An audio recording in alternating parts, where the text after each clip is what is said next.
Good evening and welcome to BSTV. You've joined us for the Racetech round 6 and 7.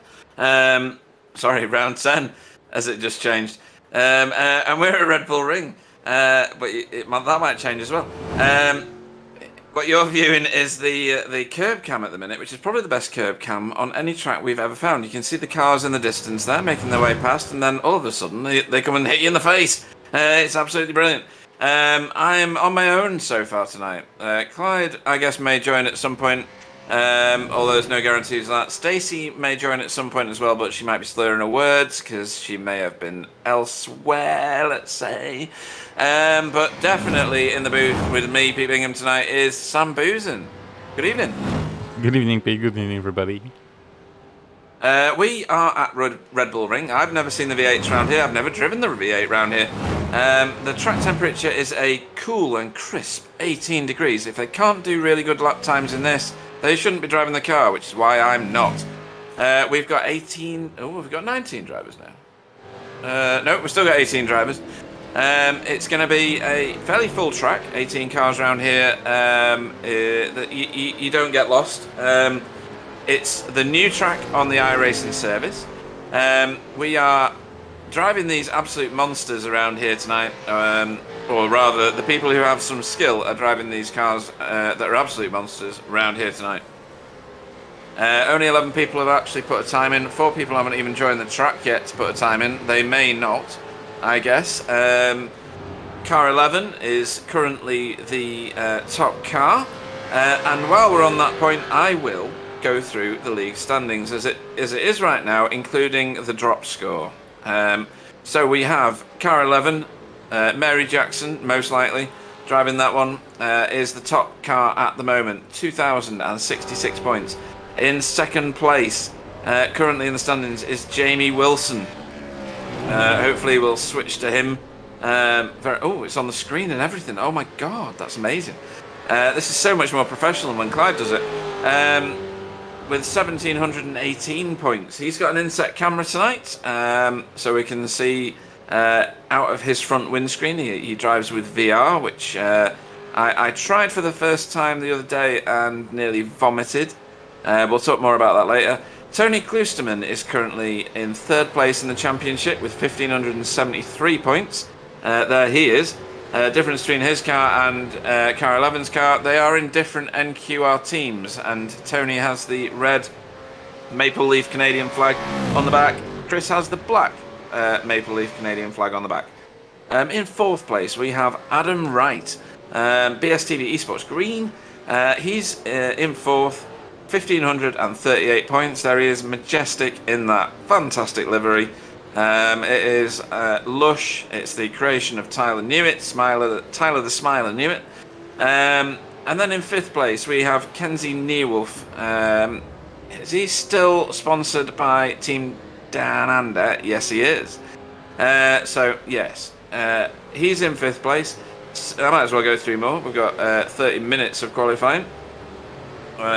So after that in then we got Nikolai Bogotyrev, Bob Woodhouse, Mira Hrosky, and Jarek Sebula. Not all of those are here tonight. So other drivers who are here, and I haven't mentioned, are Bob Woodhouse is on the screen at the moment, actually. Ant Woodward, he's here. Stephen Phillips is here for Dashhound Racing. Always an entertaining paint scheme, that one. He's got his Dashhound on the side of the car. He did tell me what it was called once, but I forgot. Marco Loert. Oh, that hurts the eyes, doesn't it, Sam? It does. It's the same livery they did for the GT3, the Lambo GT3. That's different. That's different because it goes from red at the front to purple at the back. Yeah, that's true. Like this better. There's a gradient. Even more psychedelic. All I need to do is find some pot and get smoking. Vincent Skilbeck with the wheelie bins. I nearly pluralised his name instead of the wheelie bin. Jamie McKnight's here. He was hilariously funny, pant-wettingly funny in our Race of Champions 2 years ago. What was it, Oxford Plains we went round, Sam? I don't remember. I know we did Phoenix. Phoenix was class. Yeah, what is it called? Rallycross. Yeah. That was quite funny. Oh dear, my side still hurt from laughing at that. That was just brilliant. I bet it is. So who else is in here that we haven't seen yet? There's Kenzie. They're in the pits. Everyone's in the pits, right? We'll talk about something else, and let's try and get on an onboard lap with one of these guys in one of these unadulterated cars. So here we are over the stripe with Kenzie. Take a lot of curb here, and then cut the corner into the first turn. Try and stop the wheels from doing that, which is lots and lots of wheel spin. He's had to correct twice there. It's an absolute monster, this car. That's car 11. We're just passing there. And then you fire yourself up the hill here. What's this turn called? Remus, I think. Then ooh, that's a bit wide into there, but never mind. Maybe that's good in this car though, because sometimes wider angles into the corner stop the tyres from spinning up on you. So most direct line to the third corner on the track, which is I think called Gold, which is only when you're drunk in Germany or Austria or wherever the hell we are. Then we dive down the hill here, going into Roach, and then into Worth, which is the one beyond it. That's a bit too wide, that, Kenzie. Is he parking it? Yeah. It's Tyler. So just a bit before where we were. I think Kenzie was getting too many bad lines through there. So Smiler goes into here, turn at the 50 or just after. A bit early actually for turning there, Tyler. Lots and lots of extra curb there. Round the front of car 11 and into turn 5. This is Worth. That's where our curb cam is on turn 6. I don't know what that's called. I don't know whether it even has a name. Turn 7 here. Take curb on the right hand side. Actually helps most cars turn. I doubt it'll help this one. And then last turn, which I think it's called Red Bull. And then fire it across the stripe again. It's quite a busy lap. You don't get much rest. The only rest you do get is on the start finish straight and after turn 1. It's quite an intense lap, and you don't get much peace and quiet. I've done quite a few races here actually in GTE and in TCR, and it's quite an industrious lap.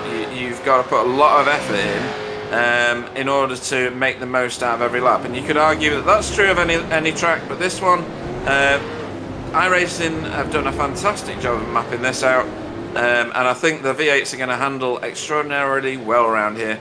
Have you got any favourites for the race, Sam? Are you expecting Tony to actually get into the top few this time? Because he's struggled, hasn't he, in previous races?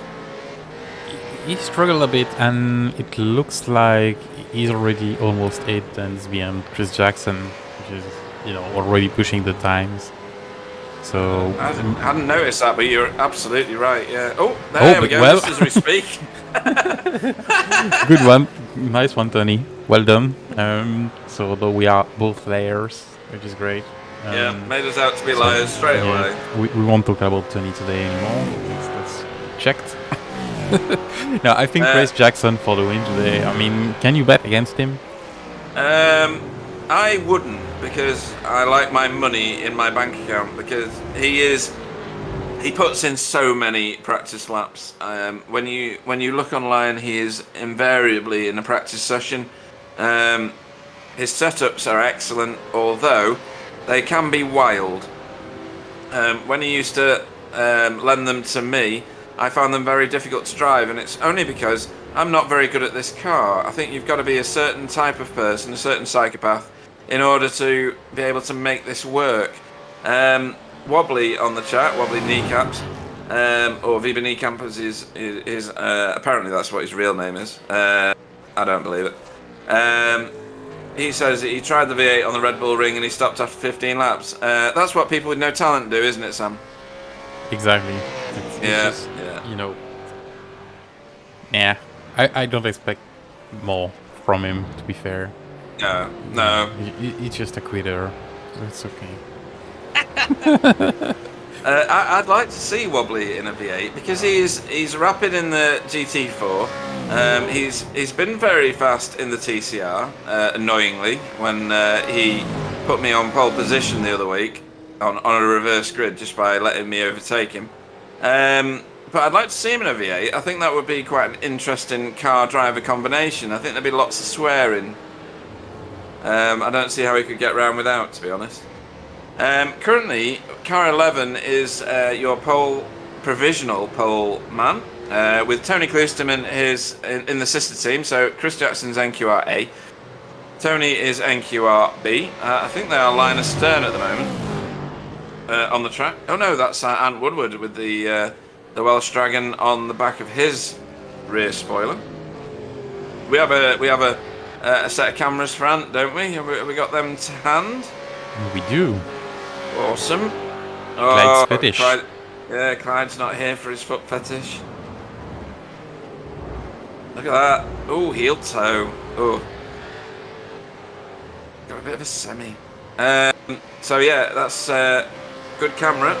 He's got the shoes and everything for it, Sam. That's real investment of time and effort, isn't it?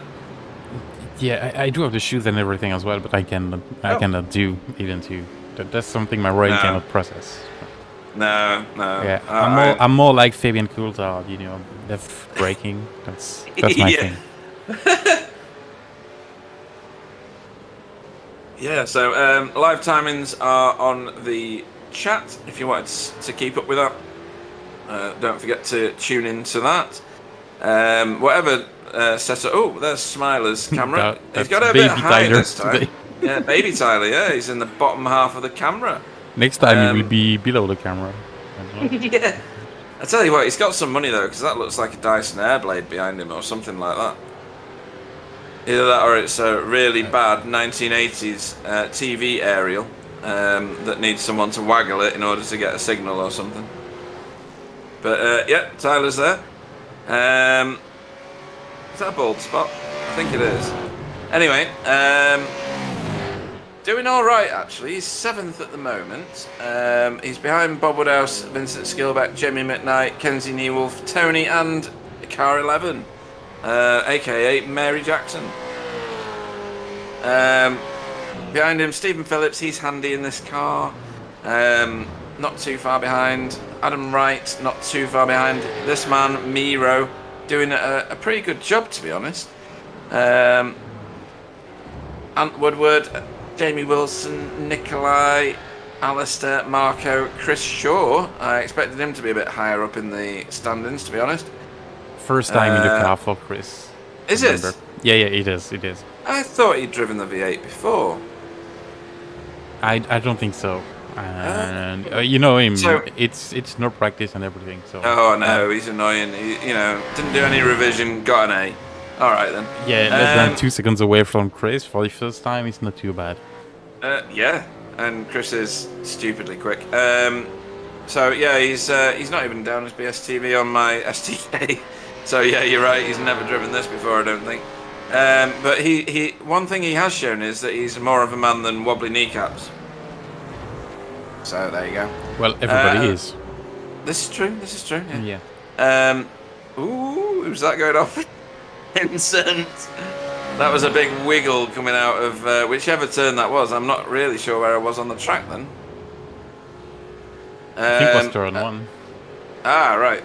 Oh, it's easy to lose the back end of that though, isn't it? Because there's a massive yellow sausage curb on the outside of that turn. And in the TCR, it pitches your car really high up in the air. And when you land, well, you don't land flat, obviously. Why would you? You land with uneven wheels on the ground and you spear off. So just to remind everybody, this is a 30-minute qualifying session. We've got about 10 minutes. Oh, no, we haven't. Yeah, we have. We've got 10 minutes left-ish. And then we've got a 2-hour race. This is an endurance race. These come round once every 4 races, I think it is, in the V8ESC league. I was trying to think of the word, and words have just abandoned me, apparently. Racetech V8ESC, maybe, something like that. Let's go with that, yeah, let's go with that. Usually it's a sprint and then a feature. And yes, every third race is an endurance race. So this one and the next one will be Bathurst. That is the mecca for most of these drivers. They are utterly addicted to Bathurst. That'll be the one. That's on September 18th. Prior to that, on August 21st, we've got Mosport, which has a sprint race and a feature race.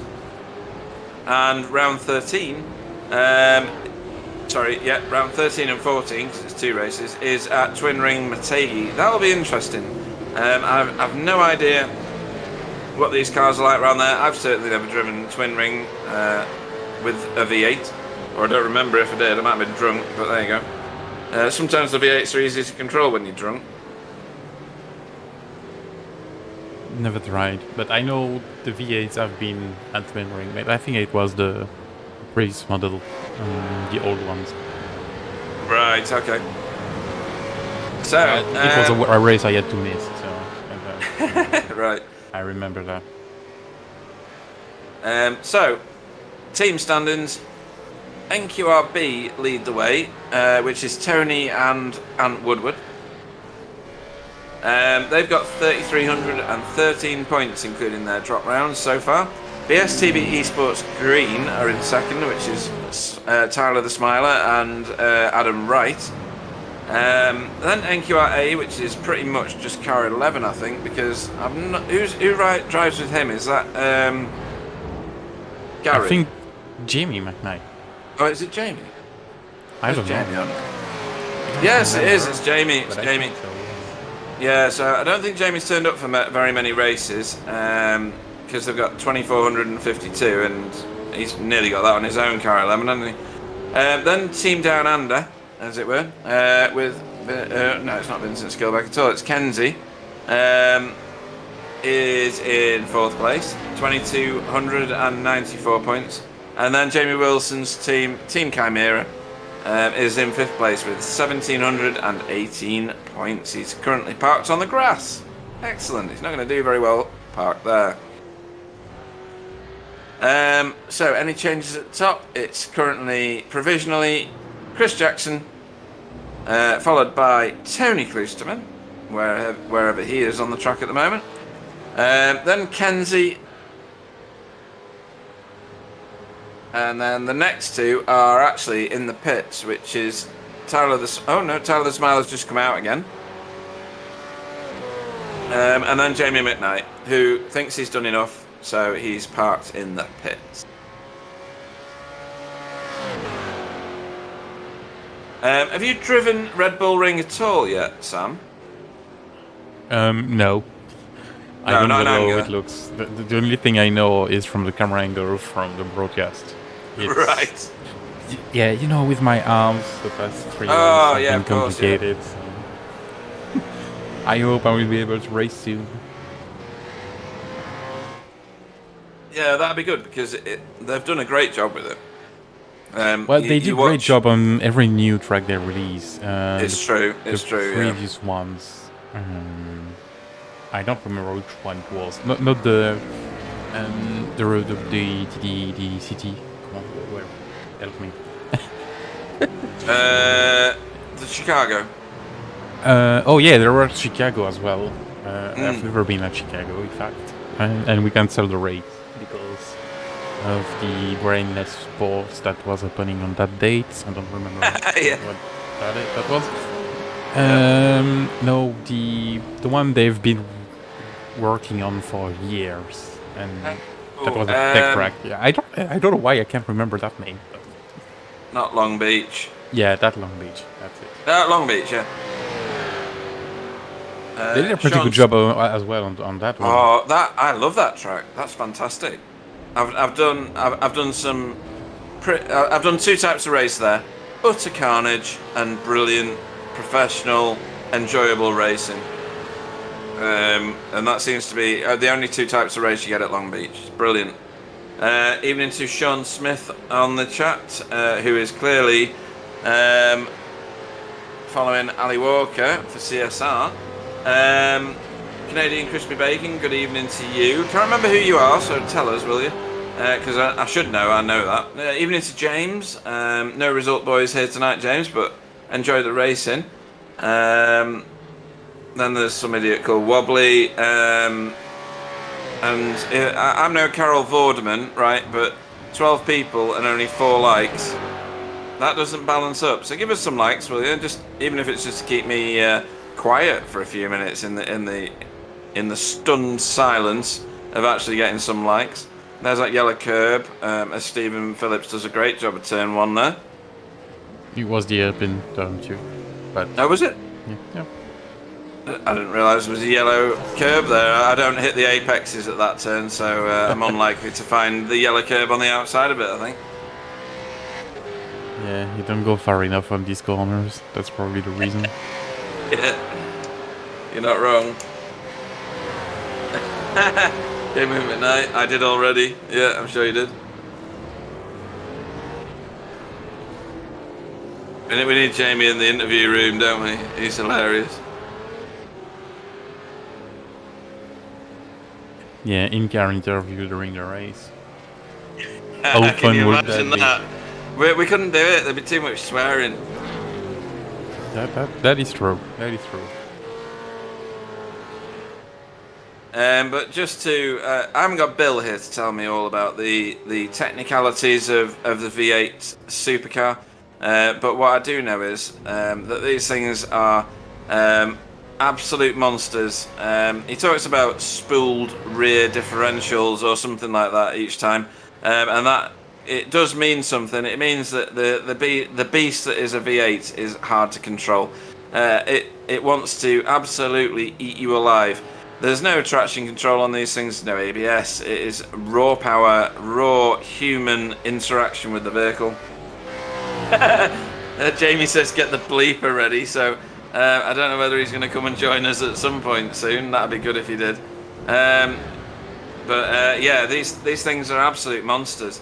It's everybody says it, and it's absolutely true. And I'm not the best driver. I do the right things at the right time sometimes, but not all the time. And my worst problem, and Gary Craig called me out on it not that long ago, is that I get bored very quickly. So once I'm on lap 10, I'm then thinking, I wonder what I should have for dinner. Did I do that piece of work for, that I was supposed to do for that deadline? And then I crash. And that's absolutely true. I've got the memory of Dory the goldfish, or whatever Dory was in the film. But for most people, the vast majority of people, if you can get good at this car, you don't have to master it. You don't have to be amazing at it. You just need to be able to get it around the track without crashing, which is in itself an absolute achievement. And myself and Sam have driven this car, well, for quite a long time we drove it, didn't we, Sam? A very long time, and I'm still driving Very it. Remember, I did one race this season. Yeah, oh yeah, you did, yeah. Yeah, too right. And when you get good at this car, or reasonable at this car, and survive laps, you When get you're into not bad another car. anymore. Exactly, yeah, when I'm not bad anymore. Other cars become easier to master. It's a phenomenal experience, to be honest. And it took me to drive this car in order to win in other cars, if that makes sense. I can't win in this car. This thing's a monster. It's beyond me. I was very much a rolling chicane for everybody else to get around, but I enjoyed driving it. I enjoyed the challenge of trying to be good at it, and then applied everything I learnt from the likes of Tony and Johnny Brandon and no, I'm not going to say Clyde. Some of what Sam was telling me, some of what Chris Jackson was telling me at the time, and a few other people, and applied that logic to other cars, and it's a winning formula. So if you haven't driven it, or you don't think you can cope with the patience of having to get good at it, ignore that and try again and try for longer, because this car rewards you more than any other car on the service, in my opinion. You've probably got other cars that you like on the service, Sam, but would you agree with what I've said, or am I just talking nonsense? No, that's true, and that's probably one of the best cars on iRacing. One of the most rewarding and the most interesting to drive. And once you get good enough, you will never use the traction control on GT cars anymore. Yeah, Never ever again. Yeah, Don't need it. That's just useless. And you're faster than the GT3 boys that use the traction control all the time.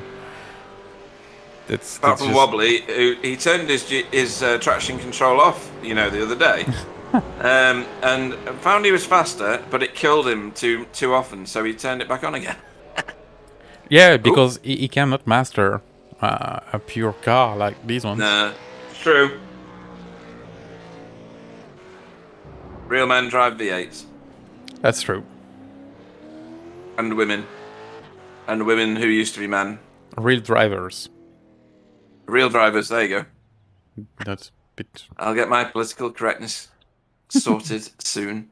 Anyway, that, I think, is the end of quali. There may be time ticking down for anybody that would have been on track at this point in time and finishing a lap, but there's nobody out there now. We'll wait for the session to go official, just in case I tell you something which proves me to be a liar at some point. That 1:29.15 that Chris Jackson did was early on in his stint, and he didn't better it. At least I think I'm telling you the right information there. I'm just going to go and check.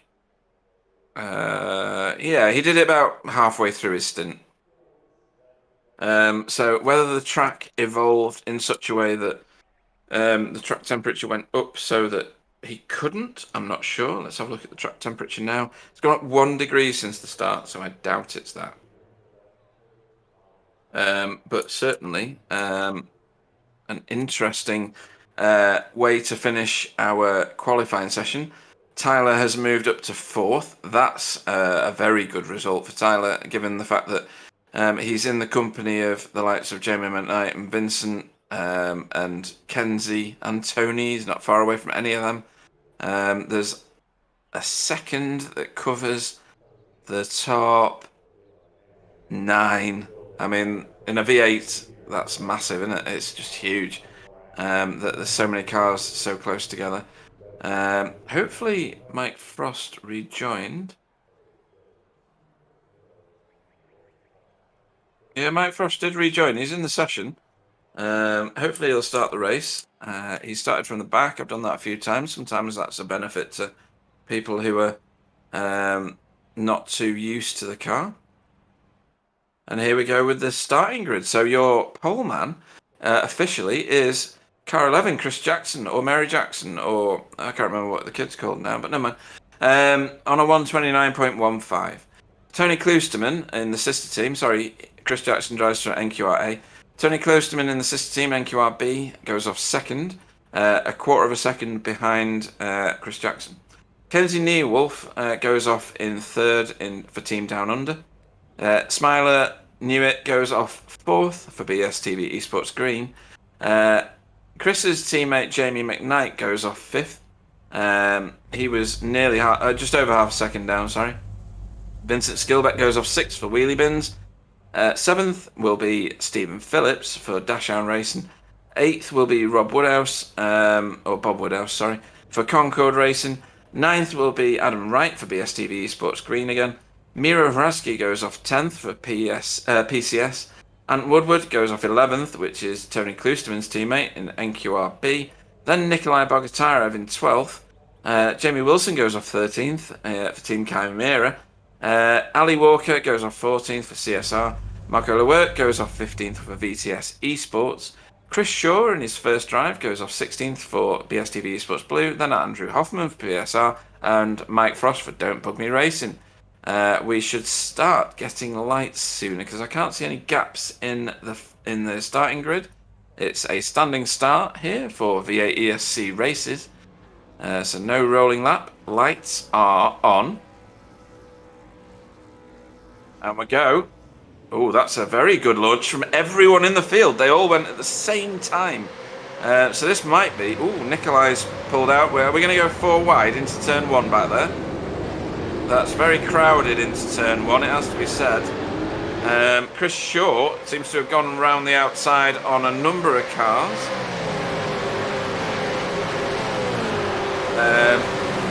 That is Adam Wright, who is side by side with Ant Woodward into turn 2.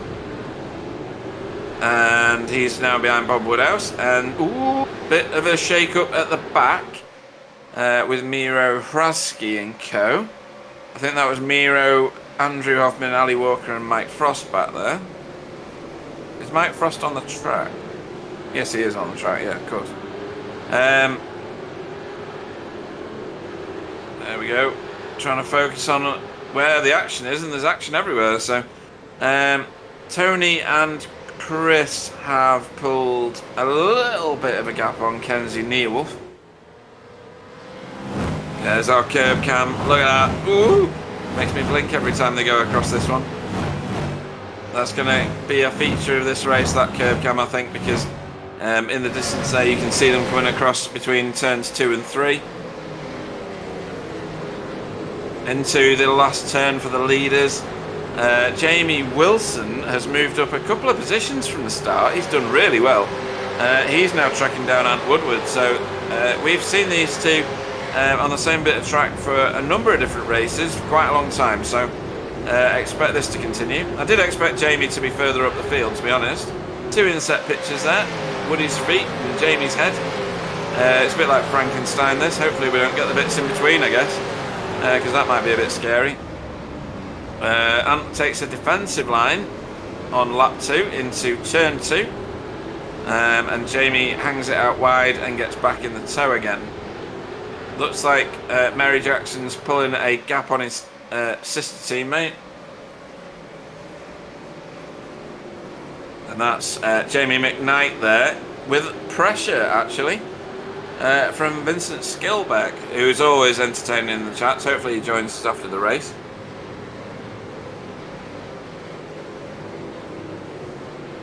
It's oh, is that round the outside from Jamie Wilson? I think it is, you know. That's a good result there. Yeah, Jamie McKnight's still under a bit of pressure here, but also trying to apply pressure on Tyler the Smiler.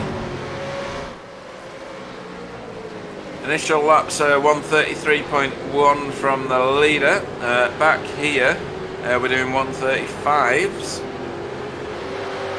That shows the difference immediately. Whether that means that Chris's tyres are going to go off before everybody else's because he's pushing the car too much, I don't know.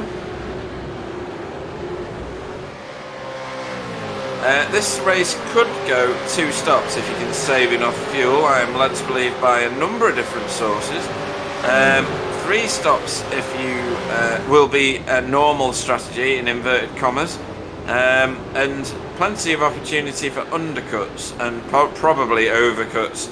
The Marco Nemela effect was a phrase coined in this car.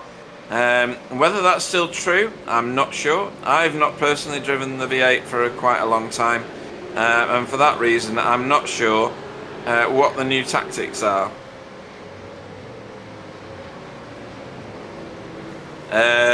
Hoff on the chat, so Andrew Hoffman says he's got a sore butt. Don't want to know about his love life at the moment, right? But he says hopes the cushion holds up.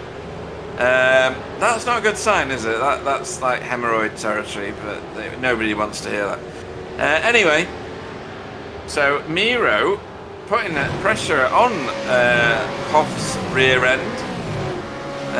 Apparently if you drive into the back of that Miro, there's a soft landing because he's got some sort of cushion in the form of some sort of donut on the back of his car. Oh, all sorts going on here. So, Stephen Phillips there, trying to get on terms with Vincent Skilbeck, who's getting slightly dropped now by Jamie McKnight, who's caught Tyler's slipstream, I think, and closing in quite quick. Tyler's last lap was exactly the same, really, as Jamie's. A fraction, and I mean a fraction slower. So those two are pacing out. It was Vincent that was dropping time to them. Obviously had some sort of moment on his like, ooh, look at this. Mary Jackson and Tony Kloosterman. Very close together. Now, that wasn't the same a while ago. In fact, Tony did a lap nearly 3/10 faster than Chris last time. So I don't know whether Tony needs to kind of reel that in a bit. Both driving different cars, obviously. The Holden is the first car on your screen, and the Ford Mustang is the second car in your screen.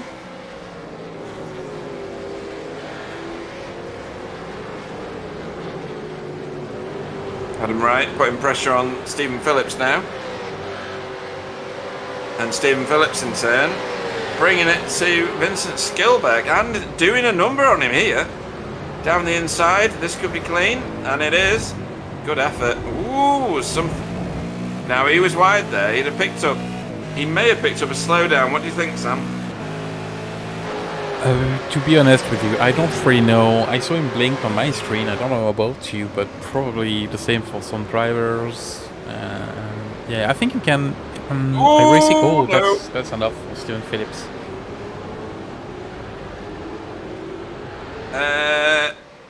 Yeah, I'd like to see that again. I don't know whether he was helped round by Vincent Skilberg. Yeah, that's for the lead from Tony. Oh, yeah, he's done him. What's going on with Chris Jackson? Is he fuel saving? That can be the only excuse for that. Tony's going to absolutely beat me to death now. And that's why I said it. Maybe the Tony we knew is back. Yeah, or maybe that'd be great if it is. Lots of damage there. So, here we go. This is a replay. Did he get help? I think he did. We'll have to see it from that chopper car. Yeah, this one. So, in the slipstream, it's a bit of a sand if it's anything. That's netcode. Wouldn't you say? Or not? Yeah. Well, I think you can fit 2 cars between them. That was a lot of netcode. Yeah. Basically, yeah. Yeah, definitely. You know me, netcode doesn't exist for me, but that was netcode. Sure, Yeah. was. Yeah. There was masses of room between those cars. So Chris is not going without a fight, clearly. Adam is wanting a piece of Vince. He wants a wheelie bin behind him. I do love that, wheelie bins. I think that's brilliant. As funny as anything. Adam Wright's got Bob Woodhouse behind him, who's dropped position since... no, he hasn't, actually. He stayed exactly where he was.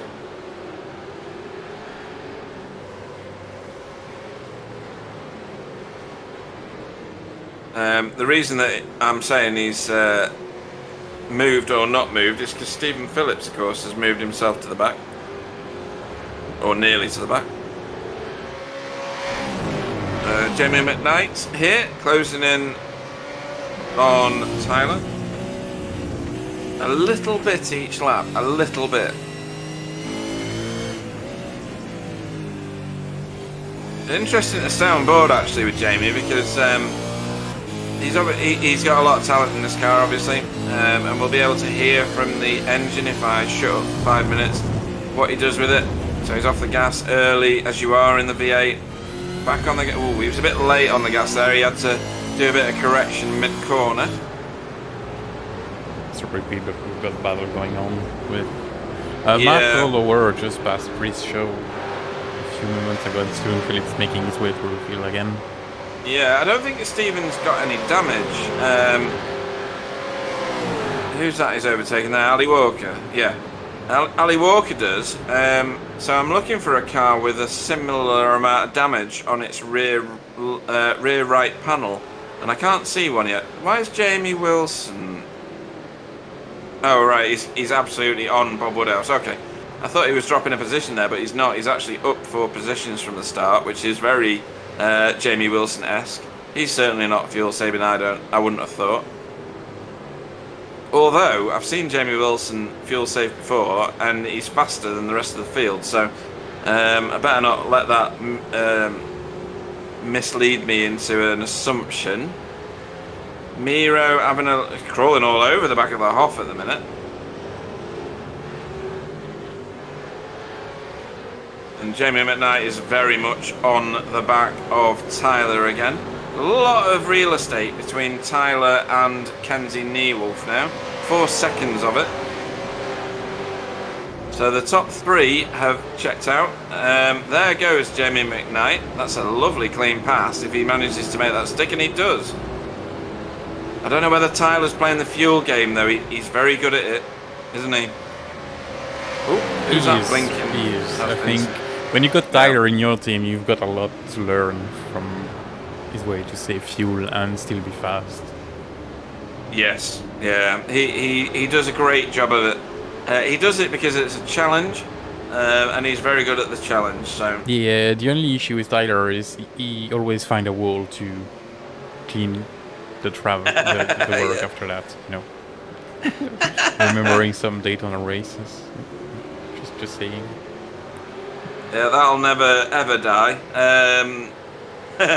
But he is very good at it.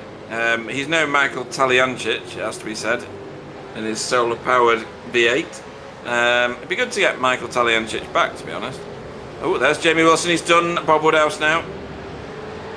That was into Worth corner, and that's turn 6. They've just gone around where the curb cam is. They're heading down now to turn 7.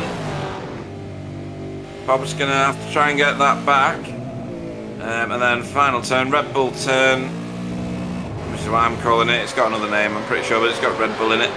And over the start finish straight for these guys again. So this is Vincent Skilbeck in a BSTV Esports green sandwich for the Wheelie Bins racing team. He's pulled out like he's going to overtake here. And he is doing. He's got the preferred line and Tyler's let him go. That says to me, Sam, that he's definitely fuel saving. Yeah, most likely. Stephen Phillips trying to move on Miro and Andrew Hoffman. Now, Hoff has got a lot of damage on the right hand side of his car. And I don't remember seeing him coming to terms with anybody. But then Ali Walker has damage on the front left of his car, so I think I know what happened. I'm not sure. Maybe something else. Let's have a look. No, it's Still already got been. damage on it there, yeah. Yeah, it's just too wide on a corner. Yeah.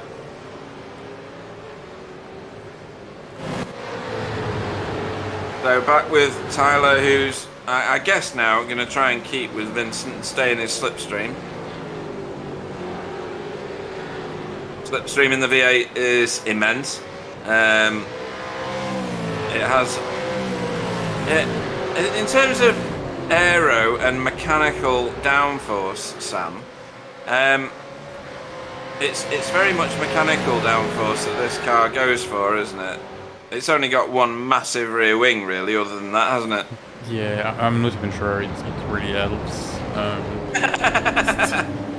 don't even know what's the purpose of that wing, because this thing is so fat and so... The weight is just so big on that car.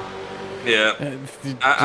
Yeah, the grip comes from the wheels and how you set up the cars, and the wing just, I think, just a tiny bit, some cornering. Ooh, but no, that's Chris Shaw around. Oh, that's Chris Shaw stacking up Andrew Hoffman, who then stacks up everybody else. Yeah, I think it's a love tap from off on Chris Shaw. And he's let him go, so hats off to Hoff for the sportsmanship that he's just displayed.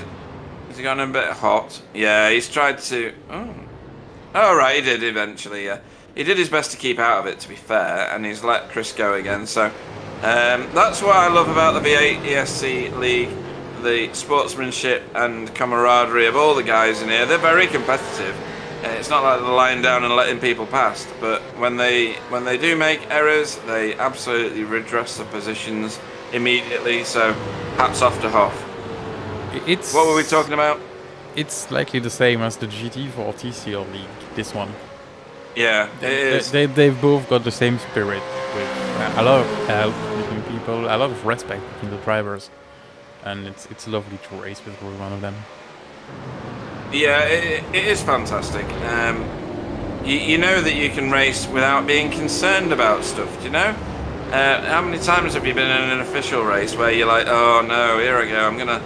I'm either gonna take a load of incidents or get grief from somebody on the track. And with our leagues, you don't. You can just get on, race, enjoy it. If people make mistakes, they do what they need to do to make it right again, and that's all you can ever ask for. It's brilliant. And to answer your question, all of the official races, Yeah, not a single all one of them. was perfect, was good. Yeah. Maybe one or two back in the days when there were not like 60,000 people waiting to race. Yeah. But yeah, not that much.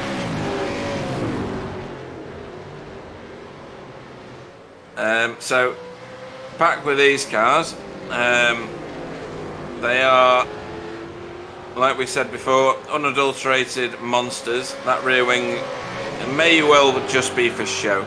I did see a YouTube video once of what its real use is, and there was a whole load of supercars all lined up with massive spoiler wings like that, and there were people sat with their legs rather, through the gap, obviously, facing away from the rear of the car, with their dinner on the spoiler, and they were eating their dinner off the spoiler as Tyler Tyler takes back 5th place, sorry, I nearly said 6th, from Vincent Skilbeck, and his teammate, Adam Wright, does a wheelie bin into turn 2, so... Yeah, big wiggle from Vincent in turn 1. Right, missed that one. I was too busy talking about that's people Adam eating Wright their dinner that off the just passed spoiler. him, Yeah. I shouldn't play with words. That's just too bad. I'm gonna stop now. I would love to have a lunch table like this rear ring, to be honest. Oh, it'd be great, wouldn't it? Yeah, especially if I got the car as well, you know? Yeah. Sometimes you go into some American diners and they've got half a Cadillac coming out the wall or something. I'd like the rear end of a V8 to eat my dinner from. That'd be good.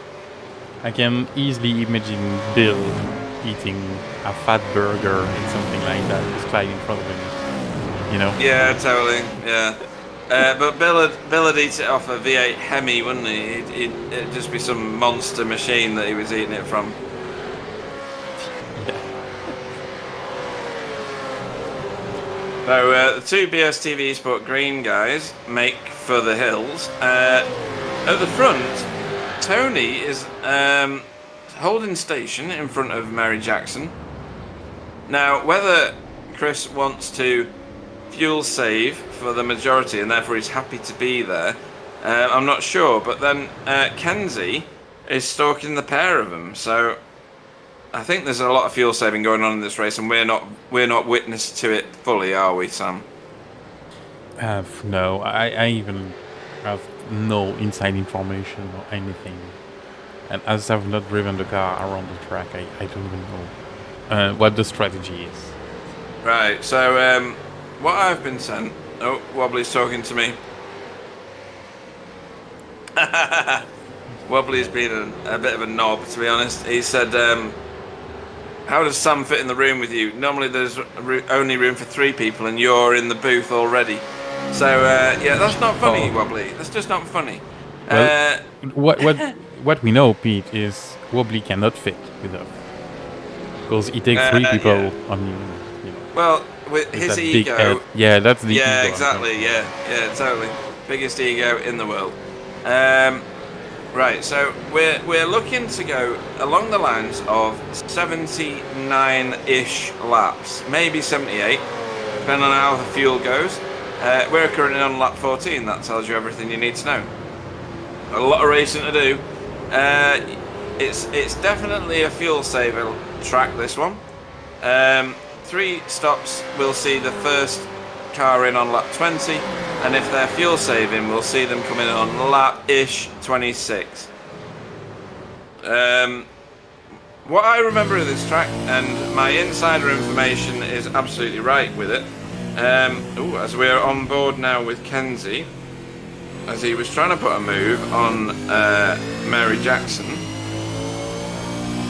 And Tony disappeared, so... Yeah, where is Tony? That's why I was so silent. Yeah, he's doing a Bingham. Oh, is he? That's all I Is he know. on full Yes. Bingham? Yeah, he was in front of them, and in the corner he just vanished. Okay. He's gone on my screen as well, by the way, and I'm watching the race in iRacing, so we're both missing one Tony Kloosterman at the moment. Would be a shame because that was a great race from Tony's now. I really hope he hasn't had a bad disconnect or something. That would be devastating. He's not come back though. And we're half a lap round now. Oh, please tell me that's not a disconnect.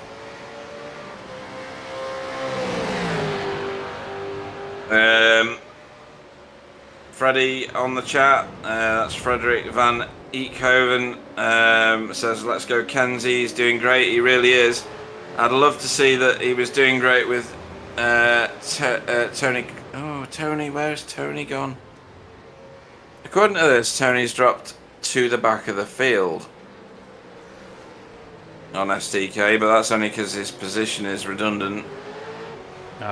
Server disconnect due to incoming packet. You are joking. No, that's a shame. I was waiting for that message. Was hoping I was as he well. would be able to get back in. Oh, That's a shame. yeah, That's a shame. That's no way to. That's annoying. Not happy about that. It's the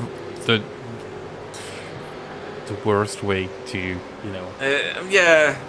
I'm get just out of annoyed. the race. I mean, if you crash yourself, Fair it's enough. your fault. Yeah. If Pan somebody into a crashes wall. into you and break your car, it's somebody's fault.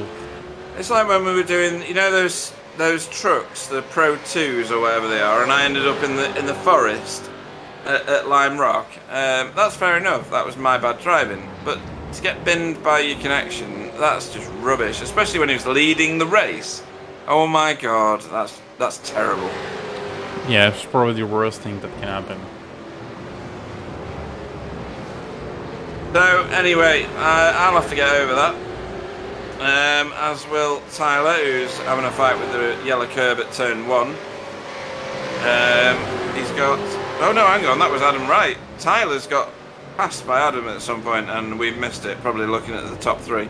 Either that or I wasn't paying nearly enough attention at two cars that look very similar. Bits at Skillback just behind them.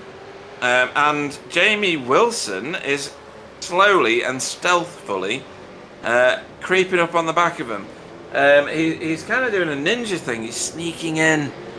He like gets in the sunroof of your car and steals all your money and stuff. It's Jamie Wilson and he's crawling up on the back of these three now. There he is. Did he have a faster lap last lap? No, he didn't. But I think overall he is slowly closing them down. He was certainly not that close a while ago. Well, he did a faster lap last time around. He did a 1:30.8, where Adam was 1:31.4. Sorry. And 31.94 higher. I'm looking at best lap. I'm stupid. Yeah, you're right. Yeah, we know that. Yes, it's true. It doesn't need me to tell you how stupid No, I am. we don't need that. Yeah. Freddie said, that's so unfortunate. You are not wrong. I curse the iRacing gods. Oh, here we go. Here we go. This is for the lead, this. Kenzie having a really big look on Chris Jackson. Should tell you, Kenzie, that Chris is 6'4" or something and built like a tree. Oh, here we go. He's let him go. He wants to fuel save. That's obvious, isn't it? That's a statement, right? Yeah, it looked easy, but if Kenzie is putting a lot of pressure on Chris, they're both losing time and hurting the tires. So it may be better to just let him go, try to follow him, not pushing too much on the tires, and see what you can do later in the race. You know, that's a long race. That's 2 hours. You've got plenty of time to get it back. No, you're absolutely right. And Chris's line through turn 5 was a lot better than Kenzie's line. Oh, and that one. That's an off track. Got to be careful around here. Off tracks easy to attract. They only have 20 incidents, and then they'll get a penalty. And they'll get a penalty every 20 incidents. So expect to see a few drive-throughs tonight because I there's can no tell you way. a few because somebody is already at 17. What? Yes. Right. Okay. We won't And say I it on can the chat tell you because, it's on screen right now. Really? Okay. Yeah. That's quite poignant.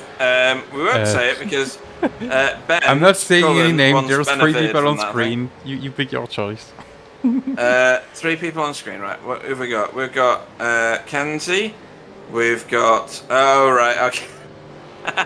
Fair enough. A bit of a hint. It's probably not of one of the 2 leaders. I would have. I would have said nothing if it was the case. No. Oh, Tony's back. Tony's returned to the race.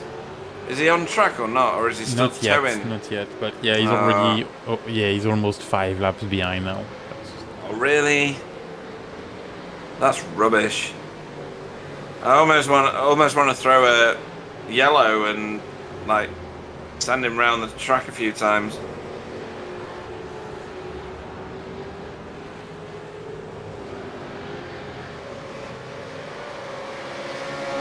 This is still busy here though. Adam Wright, Tyler Newitt, Vincent Skilbeck and Jamie Wilson. Jamie's caught Vincent now. Ooh, he's really lighting up those rear tyres. You don't want to do that too much, Jamie. What's his onboard look like at the minute? Oh, hang on. This is a potential overtake here for Chris on Ali Walker. He's bailed out of it. There's Jamie's inset camera on your screen at the moment. He's kind of dropped off the back of Vincent for a second, whereas Chris is very much on the money here. He's got that toe. He's having a look into him, and I don't think he's serious there. Too far back at the moment for a start.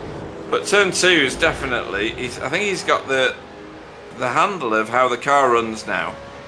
Looking at the behaviour of that car. Tony's back on track. We just saw him the forefront. Oh, there he is. Right. Okay. It's annoying. Should have done. Go ahead, Pete. No, he should have done so much better than he's going to end up doing because of that. Sorry. Yeah, I just want to point out. We told early how difficult these cars are. You know how good Chris Shaw is, even in a new car without practice. Yeah. He's only 13th, which is a good result still, but he's only 13. 3 steps out of 10th place. I'd be happy with that. But you're right. He's one of those annoying people who doesn't practice, turns up on the night, does a few laps, and then wins. And you just want to beat him to death. Already 40 seconds behind the leader, which is quite a significant gap in 30 minutes. It is when a lap is only 1 minute 30. Exactly. See, this is how difficult this car is. Even Chris Shaw cannot be in the top 10 and fighting with the best on the first race. So, for all those people watching, all the millions, and by millions I mean 12 at the moment, get yourself in the seat of a V8 on iRacing. See if you can master it, because we've said it a few times. Mastering it is immense. Stacey on the track. Good evening, Stacey. Stacey chases Woody around the track, and here he is, about to do an overtake. Oh, nearly on Bob Woodhouse. Oh, good evening to Evie as well, of course. Yeah, all good stuff.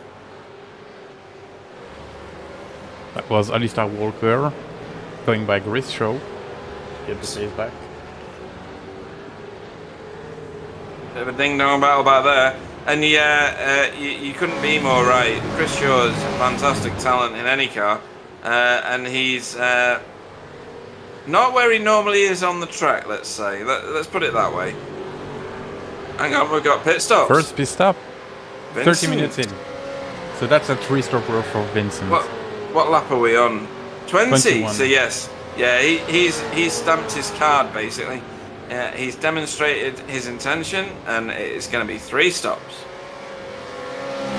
which is fine as long as you can maintain the speed for all of your stints, all 4 of your stints. Yes, you will have fresher tires for longer, which can help you to get back the time you lose in pit stops. Yeah. This pit lane isn't that bad. It's a bit long, but not too much. And I think you don't lose so much time in this one compared to some other like Spa and Trans layout. Like you just lose 3 minutes in that pit lane. Yeah. And we've got Miro Rasky as well in the pits. Ah, right, okay. And we got Woody and his magic feet overtaking Bob Woodhouse at the minute. It's going on all over the place. Pretty or sure maybe not. Is done. There you go. Oh, and another swap for position here out of turn 1 for Chris Shaw and Ali Walker.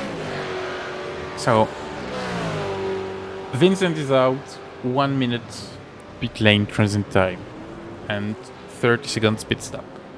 All right, okay. That's the time you lose. Yep, that's quite a lot, isn't it?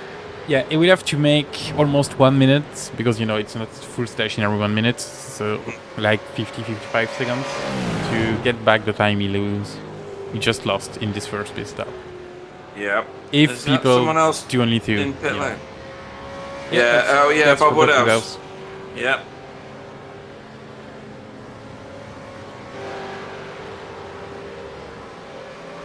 Meanwhile, the BSTV Green Boys drag each other around. I don't know whether Adam Wright's providing a fuel-saving strategy for... Tony wants to know what lap the leaders are on. They're on 22. So he can figure out how many laps he's got to get back. Yeah, Tony is on lap 17 and the leaders are on 20, 21. Well, 18 for Tony and 22 for the leaders. Very, very funny message from Bob Woodhouse.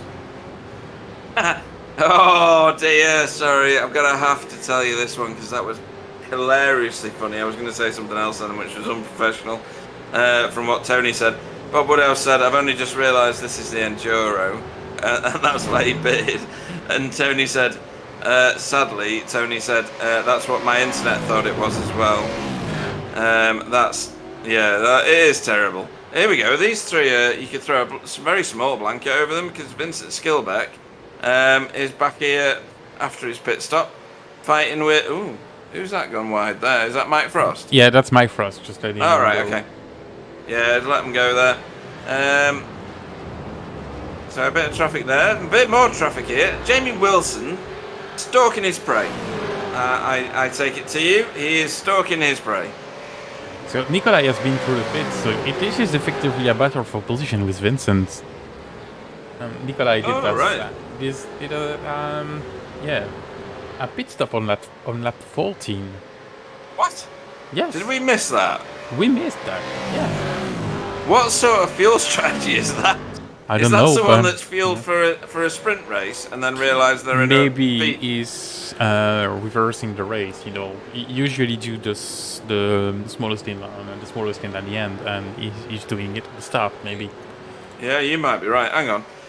So, if you pitted at lap 20, you could do 20, and then if it was a 79 lap race, you do 19 laps. 14 laps doesn't fit into any of that. So you would have to do 14, then 20, that's 54.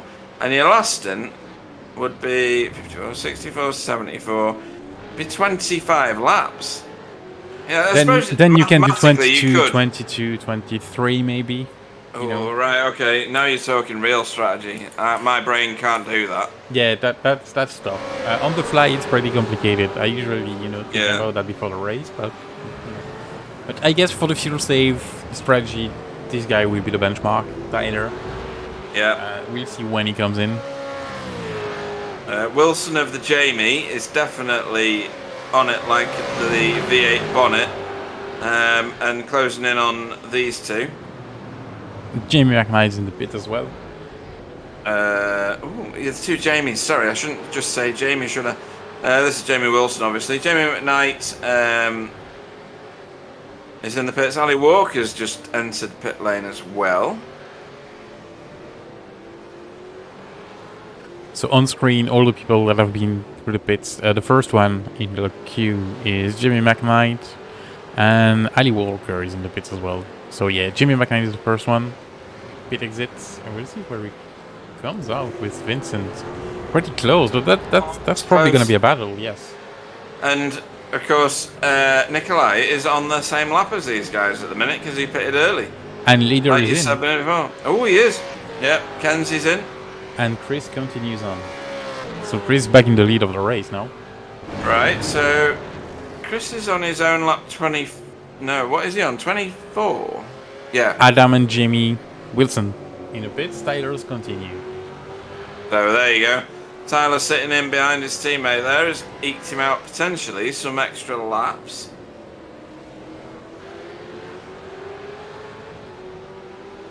And I think I will have to switch SDK in local mode. Don't worry, Pete.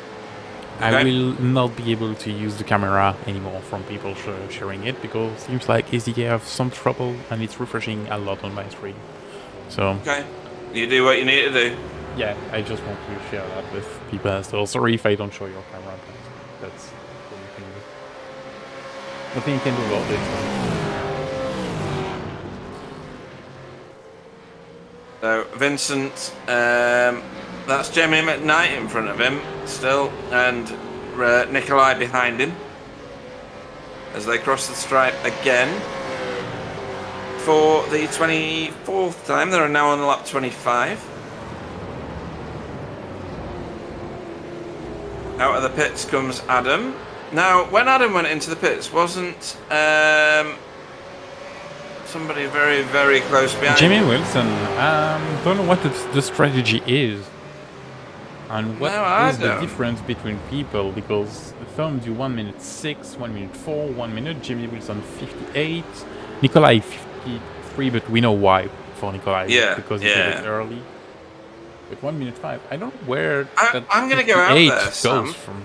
No, Jamie Wilson. I'm going to go out there and say that my mind is fully blown by the fact that everybody's on different strategies. I'm looking down. It's the first time we see this in a V8 race. That much difference between stops. It's just. I think it's the first time. It's madness. This. Because are they still doing tires at the same time as fuel? I guess so. I guess they must be. Yeah. They've not changed that. That's no way. No. So we've got people pitted on 14, people pitted on 20, 21, 23, 24, and 2 that haven't pitted at all yet, which is Chris Jackson and Smiler. Here's Chris with a VTS car behind him that can only be Marco Lower. I really do like that VTS paint. It's growing on me. It makes my eyes hurt, but it's growing on me.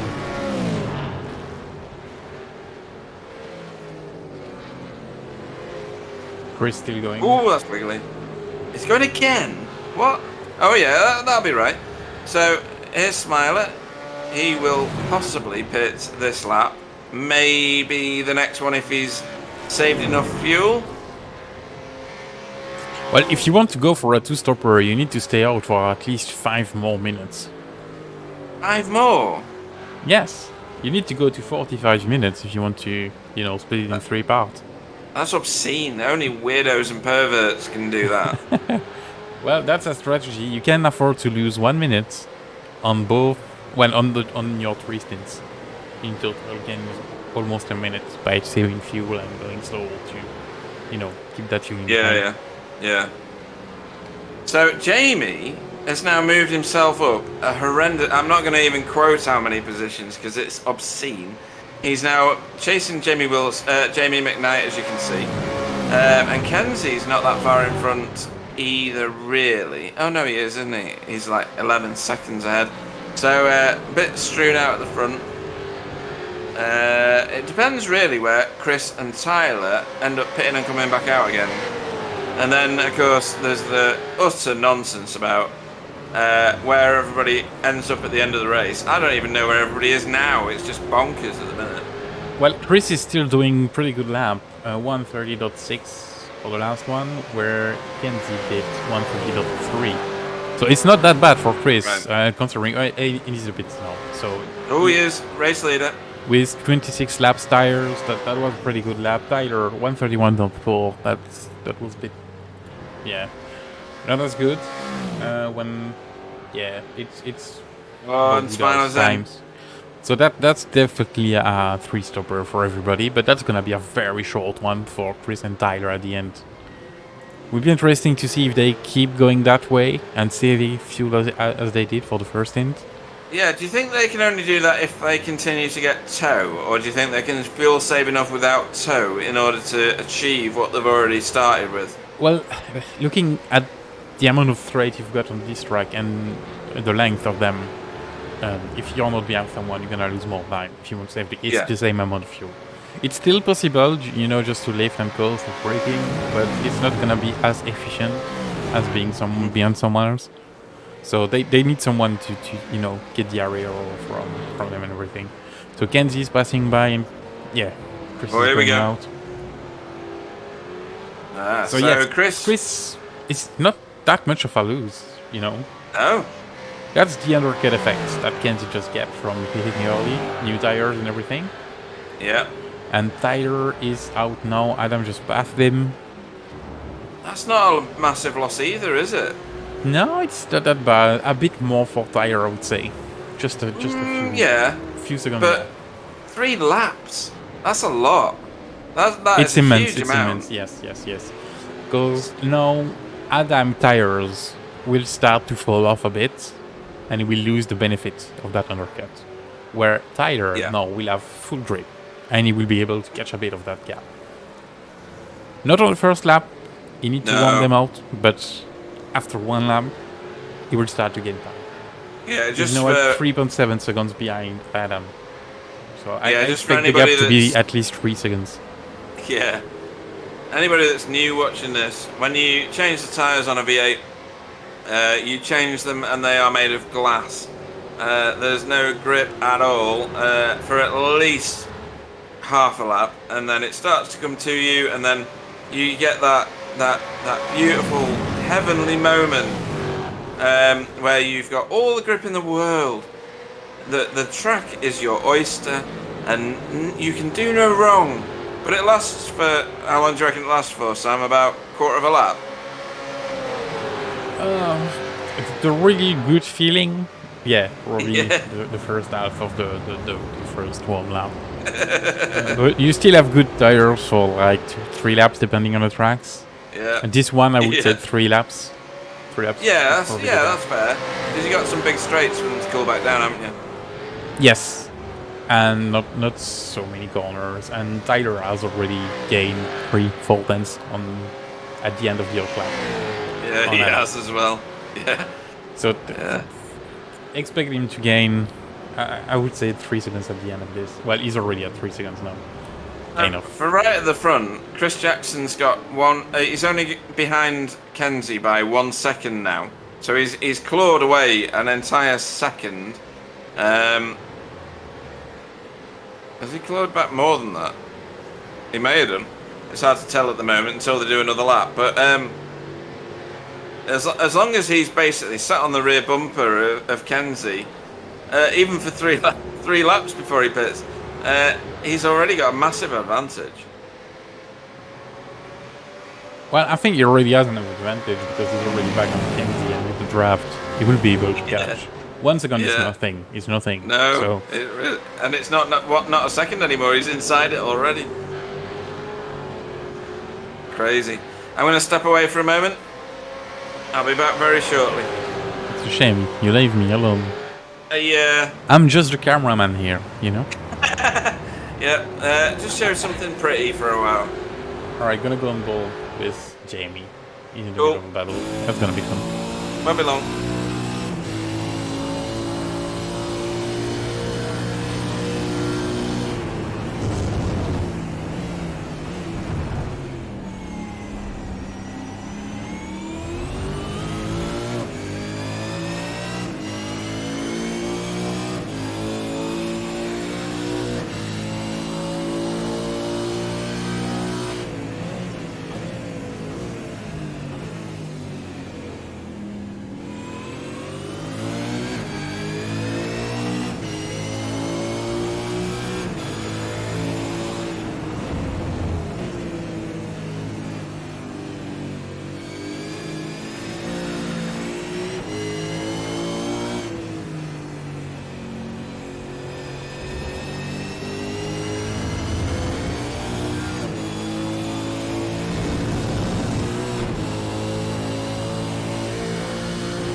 And there is Chris with Kenzie now in the lead.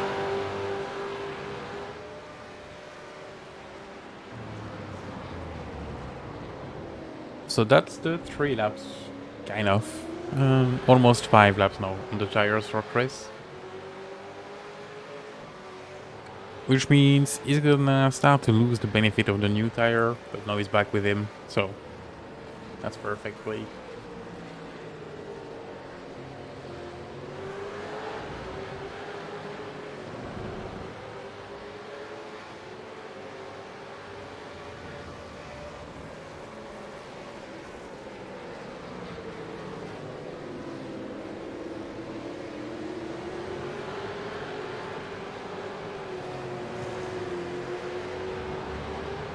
And the battle between Vincent, Jamie, and Jamie.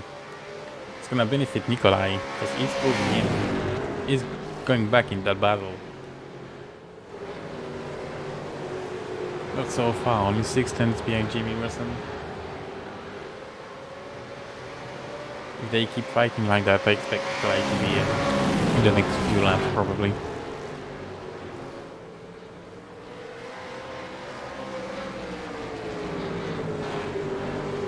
I wonder if Pete's doing a foggy. Just asking. And I hope he's listening to the broadcast and hearing me, because that would be even more fun.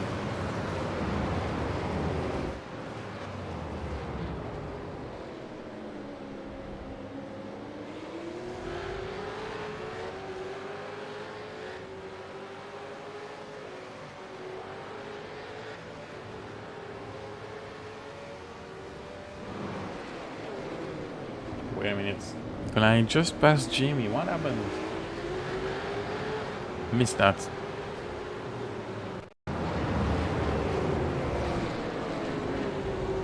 Oh, that sausage curve. Exit of turn 1 for Jamie. That's what happened.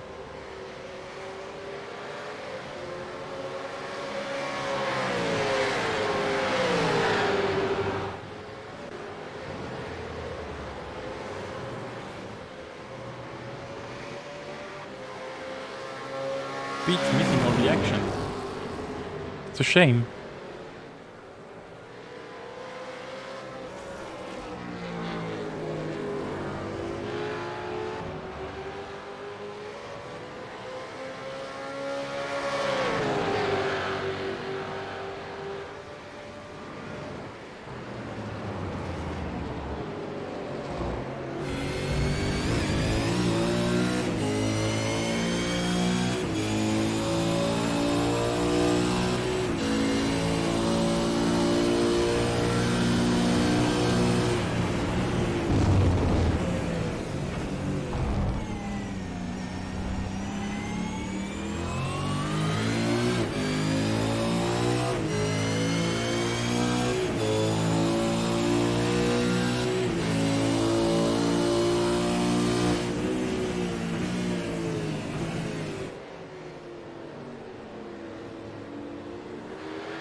Well, looks like he's going for the pass.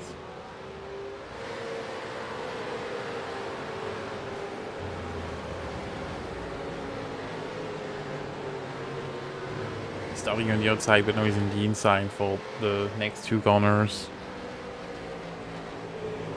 But will be on the outside again for the next 3. Yeah, Kenzie's back in the lead.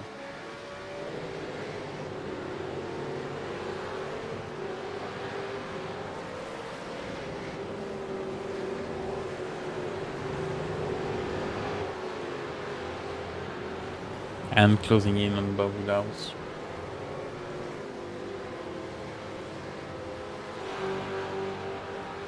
Here we go again, turn 1.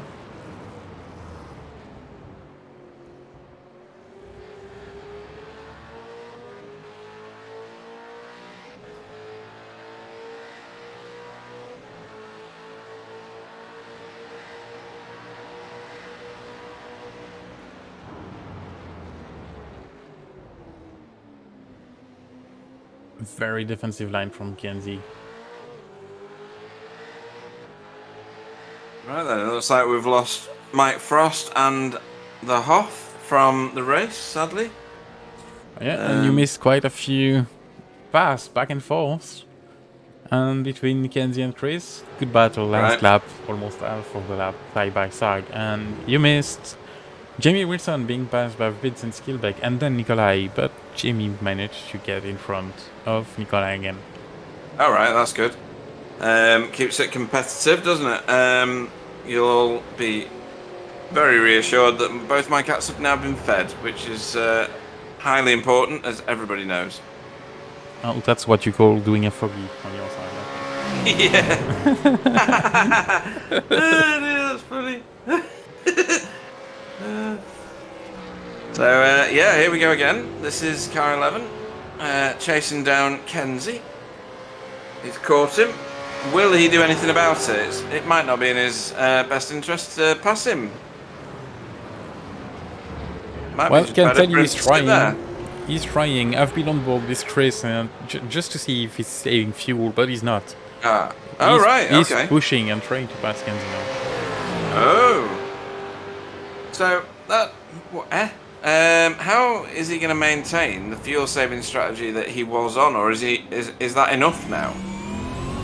Well, maybe maybe he tried to go as long as he could to see if he could make it to a two-stopper, and as he cannot, well, just gonna go for it. Well, no, he's saving fuel, of course. Ease off the fuel early there. Yeah, exactly. I think he was so close from Kenzie that he tried to pass, but no, we're staying here again. So yeah, that's. I think it's the best thing to do. He's committed to fuel save. He's done it for the first stint. No, it's just behind Kenzie, and he can close the gap with new tires. So yeah, just keep going, staying fuel, and so be it. And here we are with Jamie Wilson. Was dropped Nikolai again, and he's back with Vincent Skilbeck. That's a big gap he's suddenly got. I mean, surely that's Nikolai having a moment somewhere. Although, no, that was his fastest lap of the race. That's well, we know strange. Jamie is a bit faster than Nikolai, and Nikolai closed on that battle because they were battling, obviously. Yeah, and I'm not used to seeing Jamie Wilson racing without Richard warming him somewhere close to him. It's been a while since we've seen... Oh, there we go, pass for the lead. Ooh, it's not going to make it, though. No, he's on the outside. It's the wrong side. Maybe if he can do the crisscross. Oh, not quite. maybe. No, it's not going to work. No, not this time. Picture of Australia on the back of that Team Down Under car, as you'd obviously expect, where these cars are the main feature in all racing, really.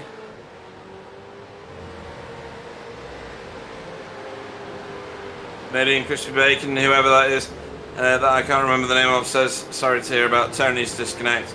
I suffer from random disconnects as well here in Ontario, unfortunately. Yeah, it used to get me... Ooh, that's a good camera angle. I really do like that curb cam. That's the best one you've done, I think. Sam, yeah, I used to have crappy internet as well, and it's just horrible when that happens. Jamie Wilson was the one that coined the term going full Bingham, which is still funny now, really, and we said it a bit earlier, actually. Funny.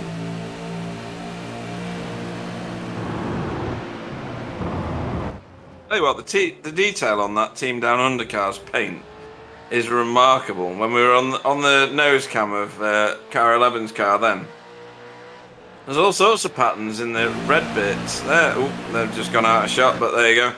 Again, he's not going to do it here, I don't think. Around the outside at turn 2 is generally not an option. Cutback is, but he's not got that kind of sewn up just yet.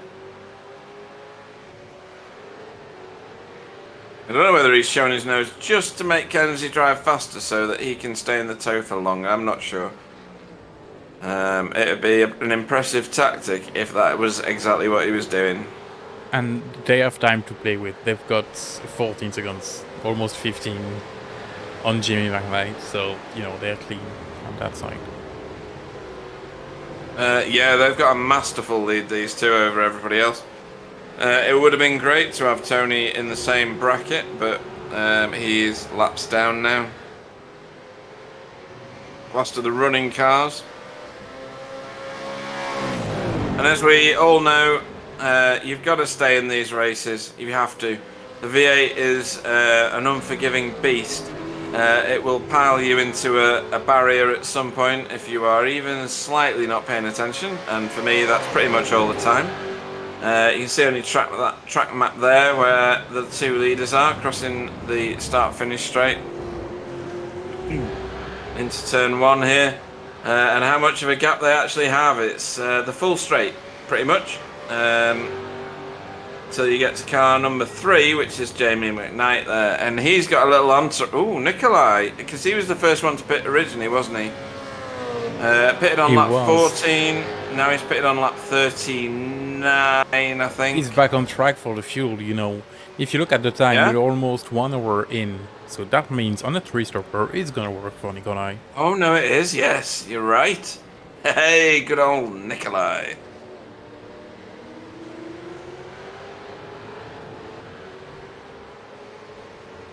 And these three are inseparable at the minute, really. So this is Jamie, then Vincent, then Jamie. I'm not going to give you surnames, I'm going to make you read them. I don't know where Jamie Wilson just naffed off to, though. Alright, different line into that corner.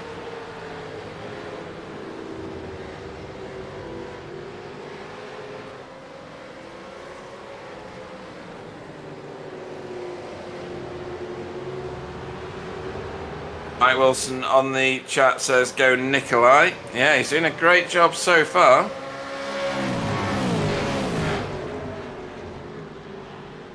Shame you couldn't stay with us, Mike, as Vincent dives to pit lane. Is that early, Sam? No, we did pit on the 30-minute mark, so that's right. Bang on time. Still 1 hour. Just on the 1 hour, that's great. Oh yeah, he's doing exactly 20-20, isn't he? Yeah, with 30-30, but yeah, that's... 30-30? Oh yeah, 20 laps, okay. Yeah. I was like, how can my maths be that bad? That's funny. Well, in fact, he's on lap 39. He pitted at the end of lap 39. Right, yeah, and then crossed into 40, yeah. So, yeah, these two still going at it at the front. I think Chris is more than happy to sit there, if I'm being honest. If he can get another few laps out, it means he's stationary for even less time, potentially, in a pit stop sometime before the end of the race, which will give him that advantage back. But yeah, do you remember how many laps he did more than Kenzie? I think that was 5 laps. 3. Yeah, 24, 27. Yeah, so that's 3 laps. So if they do the same this time, that means 6 laps less to put in for Chris. Yeah, that's massive, isn't it? Yeah, that's a massive amount. But does that mean that it would eat into the tyre change time? Tyre are pretty fast. Okay. I think you're looking at 10 seconds or something, because in the feature race, you're looking at 8-9 seconds, I think, for the 4 tires, basically. Okay, that's I don't know the exact time in iRacing, but I know in real life that's about 8-9 seconds. Ooh, that's a bit sideways there from Kenzie. Yes. That was a full lockup there. And Chris is in front now. He is. Side by Does side. he want to be, though? Is he just going to hand it back? Because it might not be his strategy.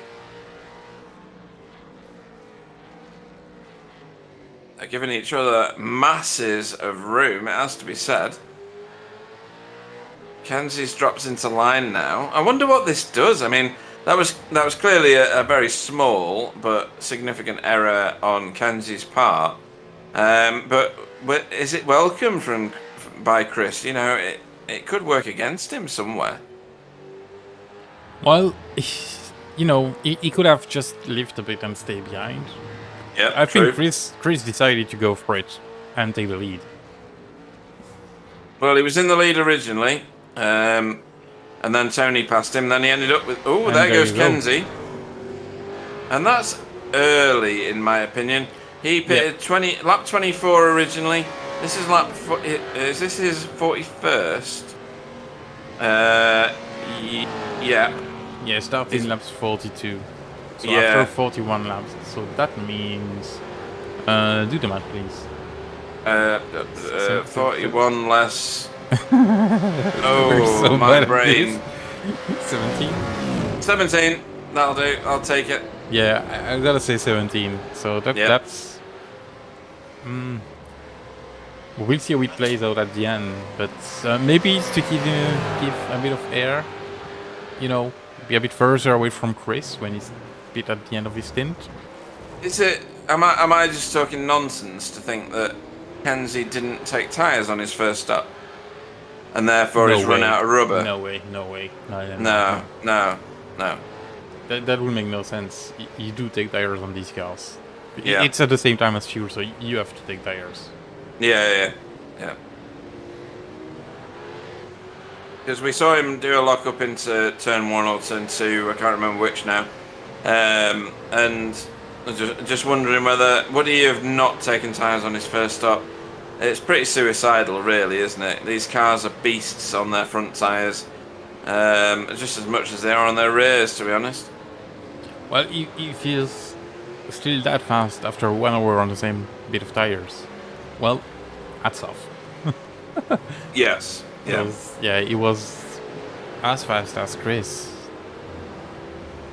No, I definitely changed tires. Oh, Jimmy Wilson. Oh, hello. From second place at the minute. There's only one person. Oh no, hang on. Jamie Wilson. He was third. Yeah, he was third. Sorry. Too many Jamies in the race. We're gonna have to call one Jane. So Jane Knight is in second place.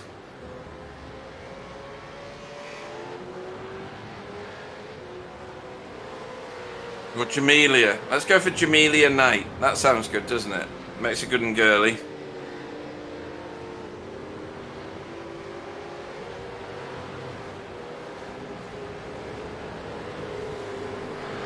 Nikolai closing in on the back of Chris. Oh, hang on.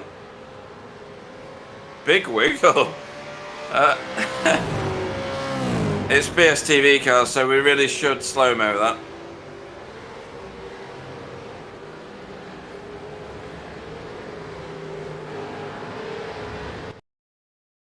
That's proper sideways, isn't it? Yeah, I've driven this truck a lot, obviously, in the TCR and in the GTE at least once. And it's a funny place to get a wiggle out of turn 5 into turn 6. It's close as well. So this is Ant Woodward. He's now got the tractor beam out on Bub Woodhouse.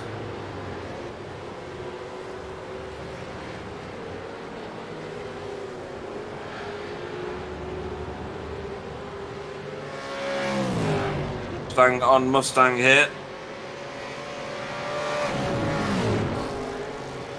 No doubt. Ant is dancing away on his heel toe and clutch pedal. Blipping away. He does it properly though, doesn't he? Not like I used to do, which is sequential gears, but he does the proper job of heel toe, blipping and clutch. He does. If I would still be able to show the camera, I would.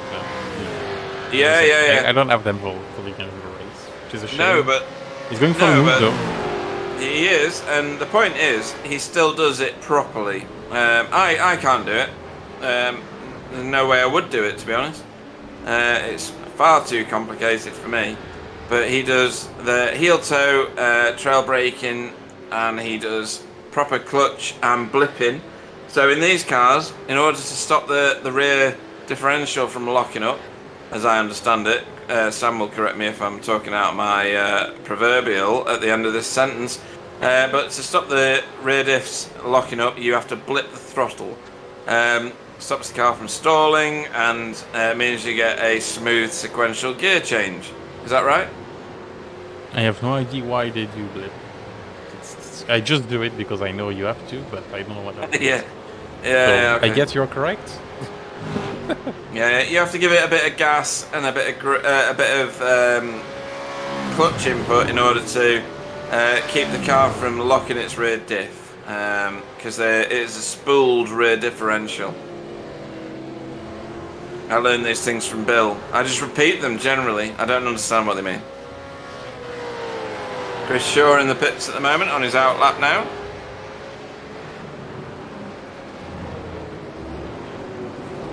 Could be just in front of these guys. There he is.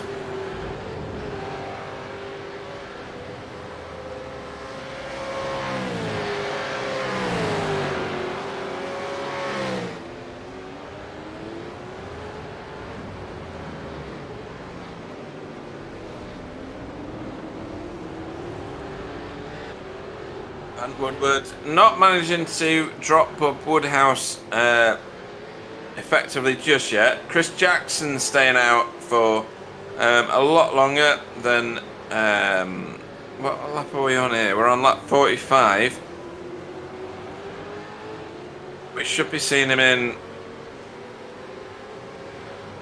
Oh, we might be going quite a bit longer, than this, obviously. Yeah, lap 54. 54, yeah. If I'm not mistaken. Has he got a toe at the minute? Sure, I don't think so. No, he's alone. Oh, yeah, so it might not be 54. He might have to come in earlier than that.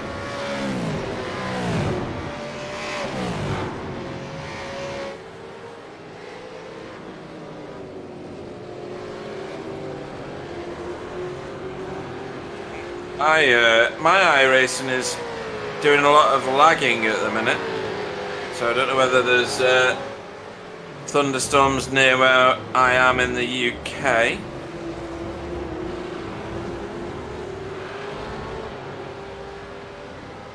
Ooh, that was a bit of a strange line there. Is that Kenzie in the distance? It can't be. Oh, it is. He was a bit wild coming out of turn 1.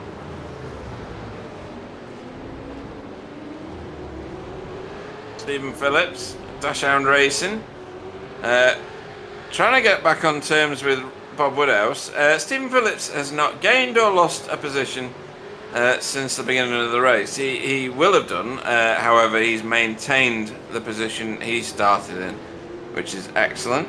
Furthest forward moving cars. Right, I shouldn't do this yet, should I? Because there's a whole load of cars on 2 stops and a whole load of cars on 1 stop, so I will not do that it's until we're probably not done. the best time to do that. Maybe we'll wait after the second pit stop and then you can see where people are. But Yeah. the very best time for it will be after the last stop. Yes, absolutely. And I have to say this because it's too funny not to. Adam Wright showing Tyler Newitt how it's done. Stephen Phillips at the minute. Oh, hang on. Bob Woodhouse. That was a very fast entry into pit lane. And Stephen Phillips still ahead of Kenzie Niewoff, even though he is... Is he a pit stop down? Yes, he is.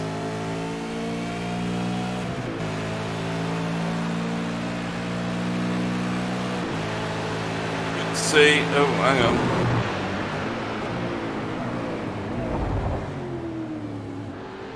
Right, okay, so...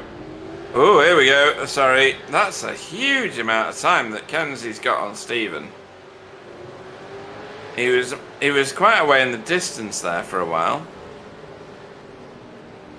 And he's managed to pass him in 1 corner. That's bizarre.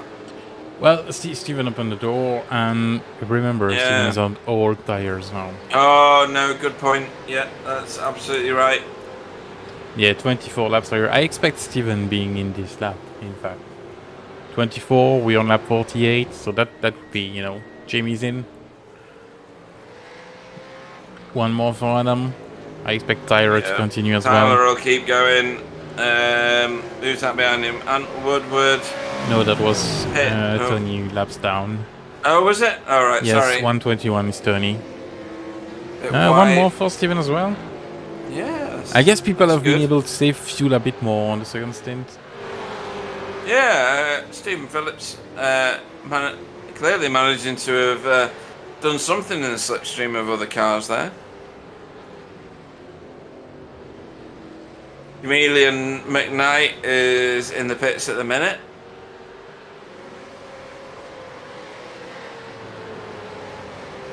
This is an interesting race. It's going to be hard to figure out who's going to be on the top of the pile by the end of it, given the fact that so many people are on so many different strategies.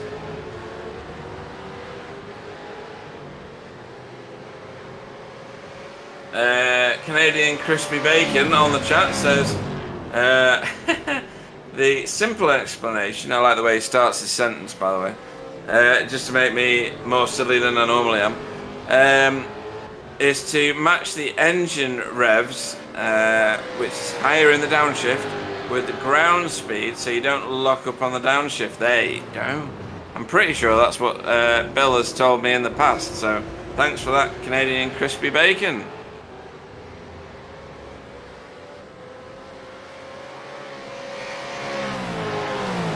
When there's someone who knows what's going on, isn't there, Sam?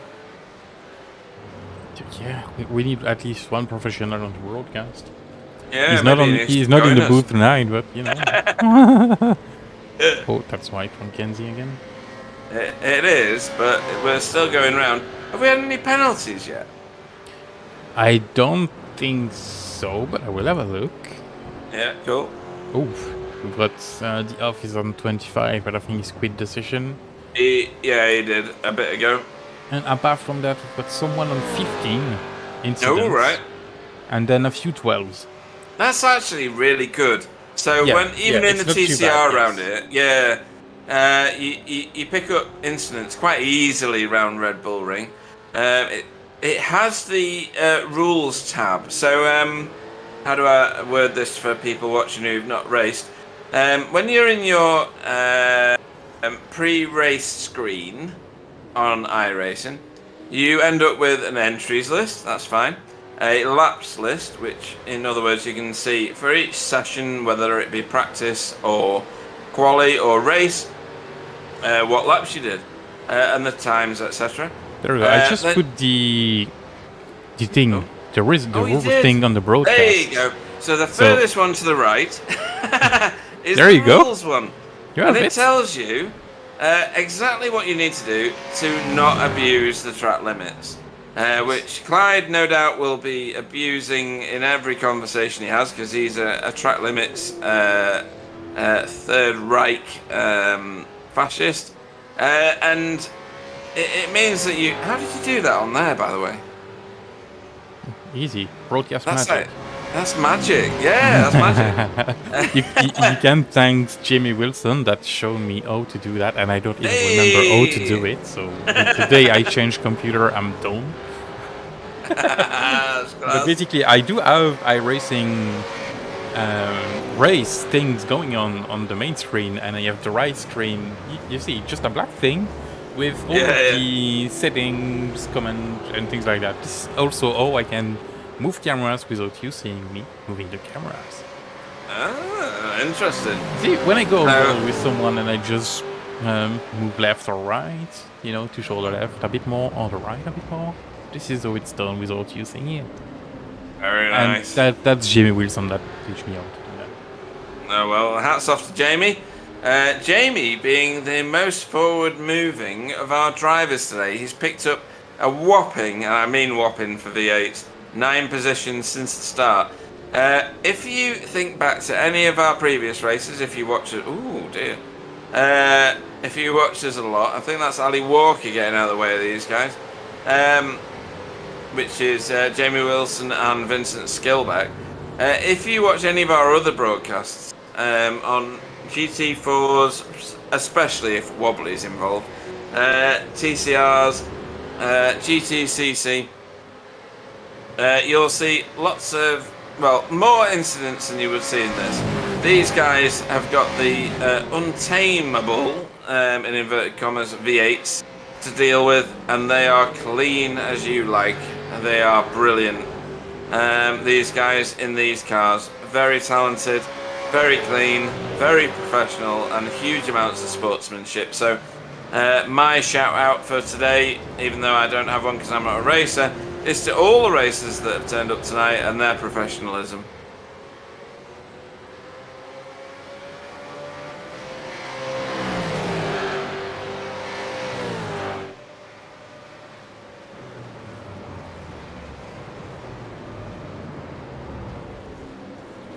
That's a lot of pressure, isn't it?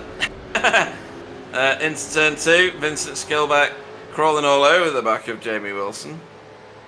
Clearly wants one of those 9 positions that Jamie has clawed back from him.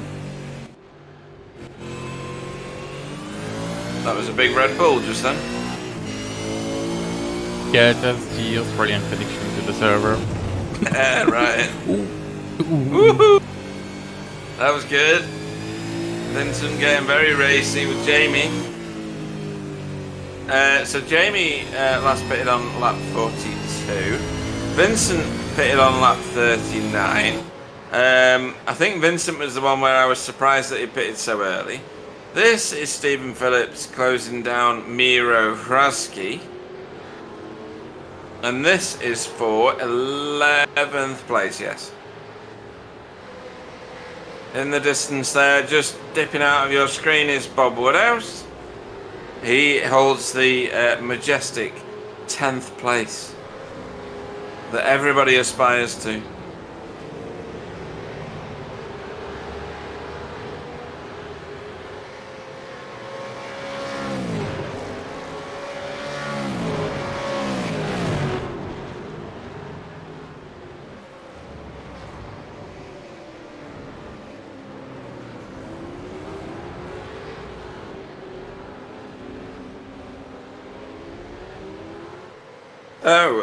The latest pit stoppers are Adam Wright and Ant Woodward, who pitted on the same lap 48. Jemima Wilson, who pitted on lap 47. There's a few more on lap 48. Stephen Phillips and Marco Lowert and Ali Walker pitted on lap 47, as did Chris Shaw. Yeah, Chris Shaw has left the session, by the way. See? He must have only just done it. Yeah.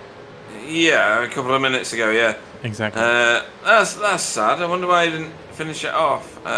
He's got this far into the race. Yeah, and we're still waiting for Chris and Tyler to pit. Yeah, I know, it's just obscene, isn't it, how they can get this many laps out of these cars. We are 40 minutes to go, folks. 40 minutes to go. If you need to look away from your screens, do it now. Get your popcorn, get your onion rings or whatever it is. Well, in fact, food. You know what? They're on for a 2-stoppers. I did. Oh, here we go. I did completely shit on the first time. That's 40 minutes you need to do, not 45. So they're on for a 2-stopper. Yeah. And you've not corrected me. Pete, it's your fault. Yeah, of course it is. Why wouldn't I'm the cameraman. I'm not the commentators. I don't need to talk. I don't know what's going on at the best of times, Sam. So yeah, 3 times 40 minutes. It's likely 2 hours. That'd be right. Yeah, and 3 times 45 minutes is just more than 2 hours. So that's bullshit. And Tyler is still going. Oh, Tyler's going again. Oh, he's trying to lead a lap. He really is, isn't he? He's not gonna lead this one because Chris already crosses the line. He's in the pits box. But that means he's going to go around again. Yes. Right, so... Here's Kenzie, but no, we know Kenzie needs to stop again. And Chris we do. Is good on that. Chris do not need to stop again. That's the last stop for Chris. I will be less confused in roughly 40 minutes. When the check results. Yeah, pretty much. Yeah, that's true. And Tyler is doing a pretty good job now because I don't even think Kenzie will be able to catch him after that. You not think? Yeah, that's gonna be tough, you know. Right. Because that's 1 minute transit through the pit lane. Yeah, I mean, probably less for the last on lap stop. 41, and Tyler's on lap 54. That's massive. That is huge. Well, here we go. Miro and Bob Woodhouse. Stephen Phillips in the background, rubbing his hands, thinking he's going to monopolise on this. You know what, Sam? it stuns me the amount of laps that these guys have done in these cars on this track. Bearing in mind, this is a car track combination that is likely to be the first for these guys, because I don't remember it being in the officials. And they are pretty much incident free, a lot of these guys, aren't they? Yeah, it's pretty good. Well, when you get too many incidents on these cars, it's because you spend a lot. And if you do, you don't have tires anymore, and you're on for a very bad day, and you're probably going to spend a bit of time in the pits. Not gonna lie. But yes, we're still on 12, 115, 113, and then 12, 11s. That's actually not too bad, incident-wise. Yep, it's brilliant. Yeah. It shows the talent of this field. And whilst we've got some people who are not going to finish tonight, or have already quit, just the fact that they can get around the track is immense in these cars. Real hats off to these guys. Just lowest incident 1. What? 1. Who the hell is that? We can surely tell that one. Who's that? Well, on Jamie. 1. Jemima Knight. I don't know which one is Jamie, but one of the two Jamie. Right. Not Right. one, It could be either Jamie. Right. Okay, Yeah. I got you. Right. Who the hell is that then? It could be Jamie Wills. I don't know. Well, if you have told me that without knowing, I would have bet on Jamie Wilson, but no. Oh right, it's Jemima Knight or Jamelia Knight or whatever we've renamed Jamie McKnight. Well, you renamed him. I have nothing to deal with that. Well, we can't have two people called the same name in the same race. That's true. That's kind of odd. I worked for HMV, which is a music retailer, for a number of years, and one year at the store that I worked in, we ended up with 3 people, all called Karen. You know, you get Christmas workers and permanent workers, and sometimes they have the same name.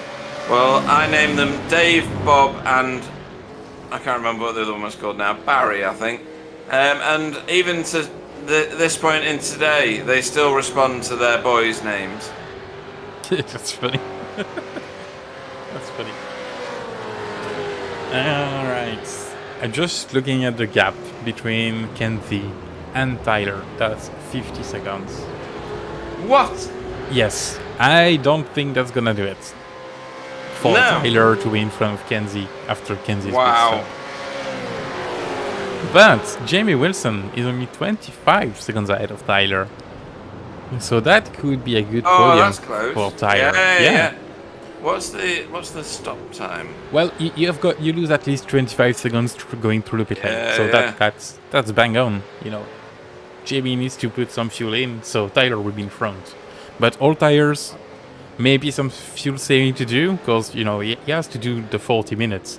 He pitted very late on that last stop, so that's gonna be less than 40 minutes, maybe 35. I have not looked at the timestamp, but I think that's 36, something like that, minutes.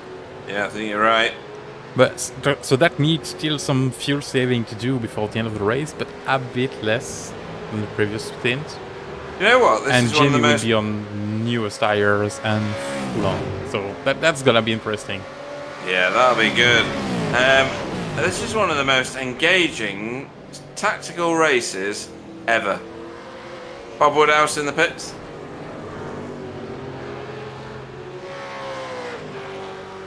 Yeah, trying to read the undercuts and trying to get Ant and probably put some gap between him and Miro and Steven. I'll tell you what, Sam. This is one of the best V8 races I've seen for tactics. Yes, for tacting in a long time. Yes. Yeah, I've seen more door-to-door stuff. Oran Park was one of them, etc. But for tactics, this has been brilliant. Would I prefer this to is have a been good racing? track for Probably. tactics, it looks like. Yeah, definitely. They don't appear to be losing too much grip, do they? In between stints, I mean. We've seen them is before, true, particularly around tracks like Phillip Island. They get a bit leery at certain points and squirrely under braking, heavy braking zones. Here, not so much. Why do you think that is? Maybe the track surface. Oh, turns are pretty wide open, not too sharp except for the airplane, but that's an airplane, so Yeah. you're close. You're not close. You're slow anyway into these corners. So Yeah. and the big braking zone for the airplane, for example, is uphill, and for turn Right. 1 as well. So this helps to stop the car down for the corner. Mhm. So I bet that's playing to the to the fact that they do not use tire as much as Phillip Island. Phillip Island is heavy on tires. I mean, how many corner you have almost flat out, like turn 2, 3, Yep. Yeah. and then yeah, you've got all the S's on the back straight. You're pushing out the tires on Phillip Island, and the last turn as well is in the first one. In fact, the first one, turn 1 is pretty. Last one on the fifth first gear, one, so that's about equal. Yeah. One left, one right. That's good points. Stephen Phillips here, closing in on Miro Hraski, or he was. Oh no, he still is. Half a second faster last lap round. They both pitted on the same. No, they didn't. I'm lying. Stephen Phillips 9 laps after Miro Hraski.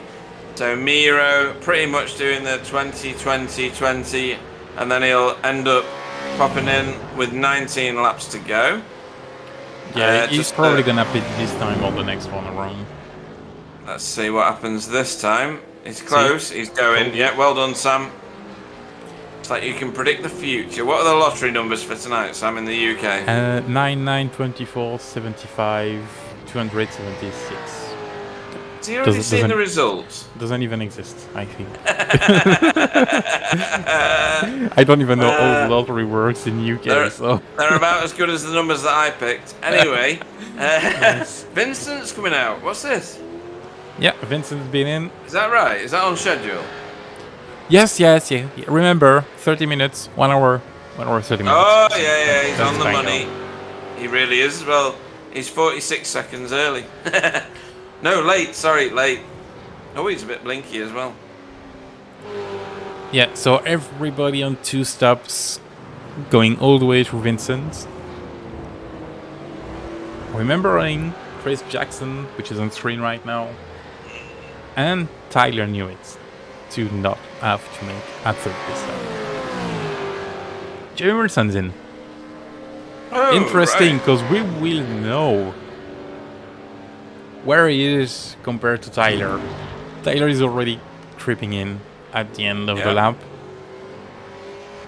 Penultimate turn, last turn. But remember, fresher tire for Jamie Wilson. Yeah, he'll be able to claw a There bag we go, full Tyler of just time. passing.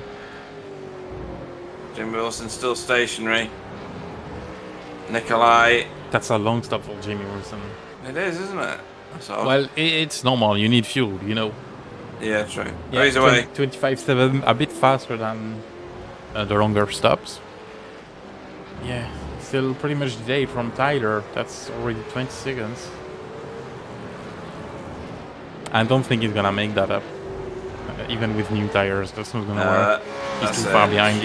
Huge amount of time. Look at that. Vincent Skillbait right behind him.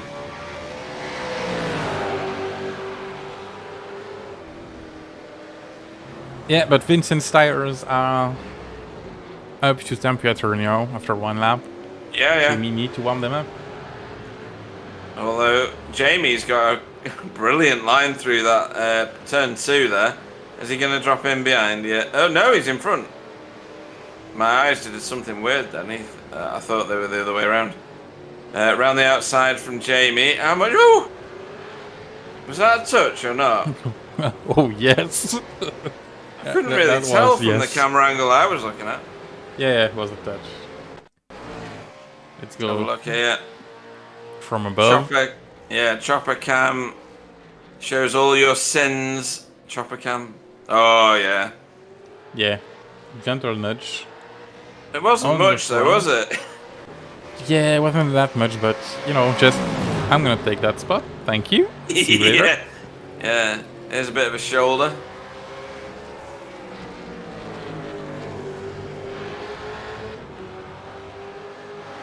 And Jamie's good for a little paint swapping here and there. He's certainly on it like a car bonnet here. Look at that. Well, sometimes the collision between these cars are not done well by iRacing, which is a shame because, you know, door banging is part of the V8 because Yeah. it's I've a bit seen the TV. yeah, it's a bit like the TCRs, you know, Yeah. but it doesn't always like to, you know, give a door-to-door contact. Well, You sometimes even- end up in the walls. even if you Yeah, don't. and in the TCR, sometimes the most innocuous contact. Ooh, no, come on, boys. Ooh. Who's winning this? They're still side by side here. Jamie's trying to get the inside line into turn 5, 6, maybe 5. That is. This is turn 6. No, it's not. This is 5. Then 6, where we've got the curb cam. Woo. Jamie's done that. He's fended him off. But yeah, in the TCR, you do side-to-side contacts, and sometimes you get away with it. It's fine. It feels like real life. And then other times, all your wheels fall off your car explodes, your engine's worth nothing, and then you're doing 3 hours worth of repairs in the pits, and you're like, what just happened there? Yeah, it's. I think those netcodes we were talking about early playing to the game when you got side contacts there. Maybe the hitboxes, you know, do not match properly, and then you damage further than you should. Yeah. Than a door-to-door contact.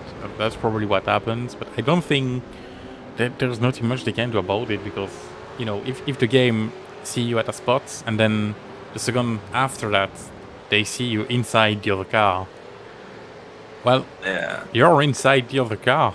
Oop. So that's a massive amount of contact. Yeah, look at the side, the left-hand side of Yes, completely Vincent's destroyed. car. Yeah, it's Yeah. destroyed. And Jamie's right side is okay. Look on this shot.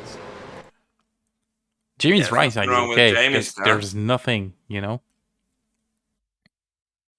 That's weird. That's very weird. Have a curb cam. Woohoo!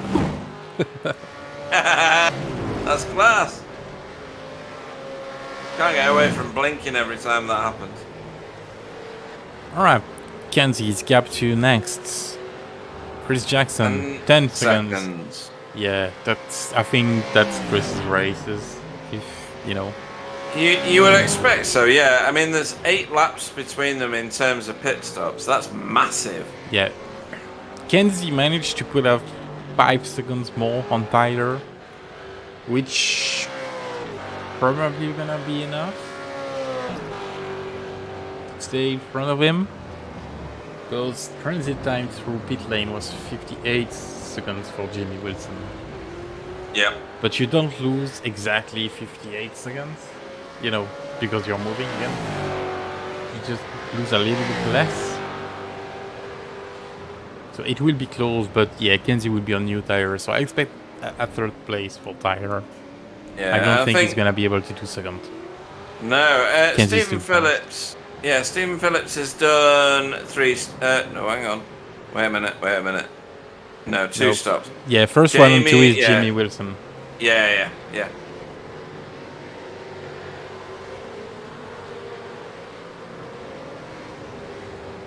Yeah, there was a whole bunch of cars that did stops between laps 48 and 54. All spent 1 minute, 6 or 7 seconds in the pits. This will be honestly, I'm not sure mentally, mathematically, emotionally where all of this is going to fall out at the end of this. This has been brilliant tactically.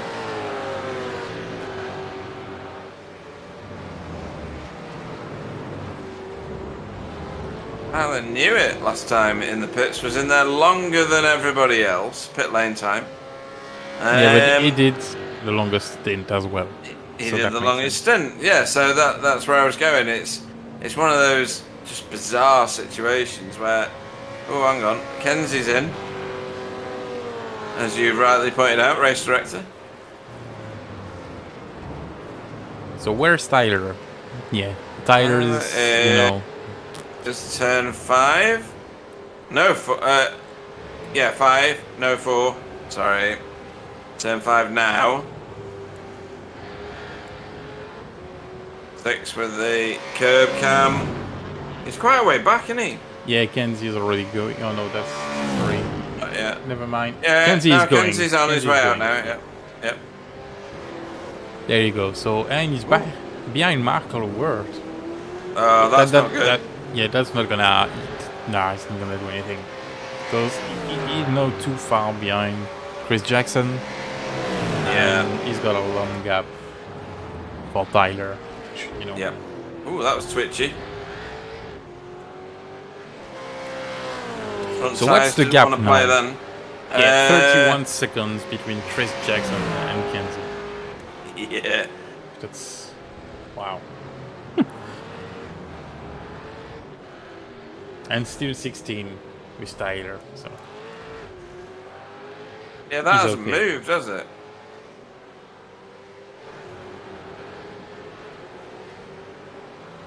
So Adam Wright still in front of Tyler, but Adam Wright owes us a pit stop and Tyler doesn't.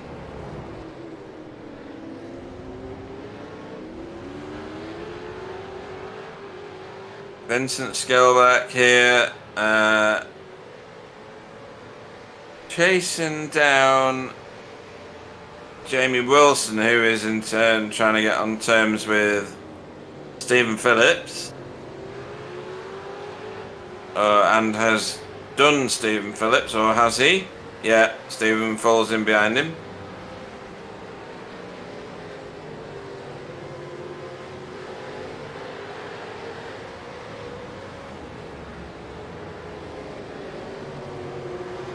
Ooh, look at that.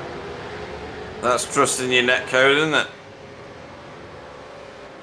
Yeah, and we know Vincent sometimes get a bit of netcode with the drivers, so... Right, proper sketchy, yeah. Yeah. I think it's Vincent that's vanished a couple of times on my screen.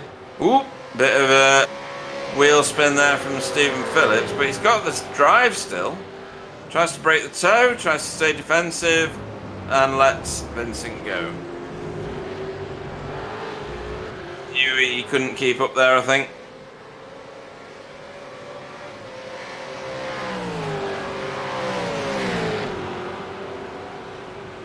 No more contributions on the chat at the moment. If you want to tell us what you think is the ugliest car in the world, I already know what it is. I was told it by Stacey Jeffries and Martin Brennan. But if you have an opinion, then add it to the chat. It's fine.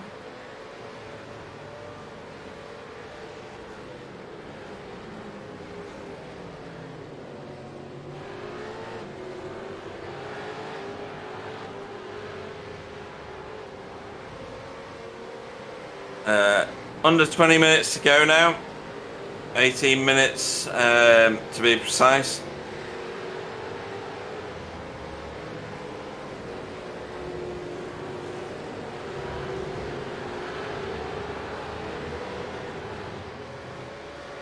Am I reading my screen right? That Kenzie Niehoff has just put in the fastest lap of the race?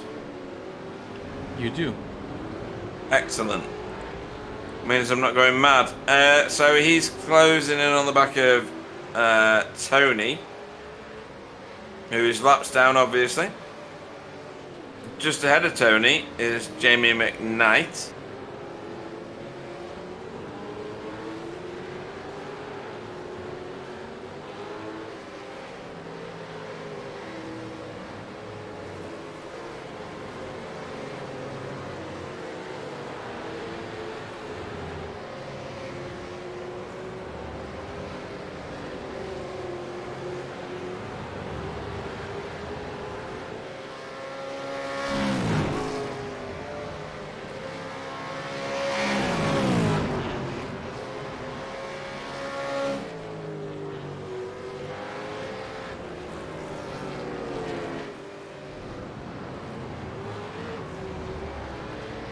Here we are with car 11,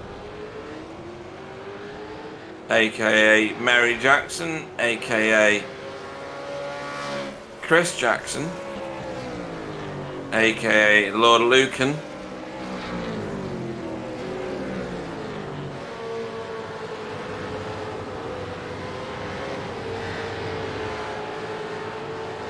Your current race leader.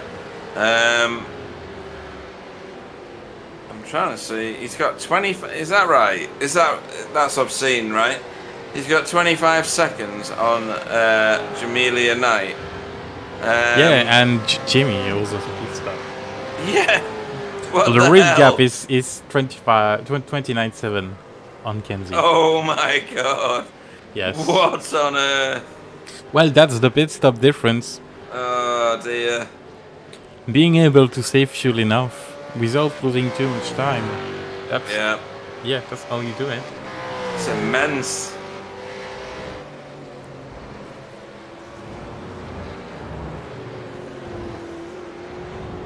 So smooth through all the corners. And only 15 minutes to go. Yes, good point. What a masterful drive. I mean, anything could happen in the next 15 minutes, of course. But super smooth from Mary Jackson.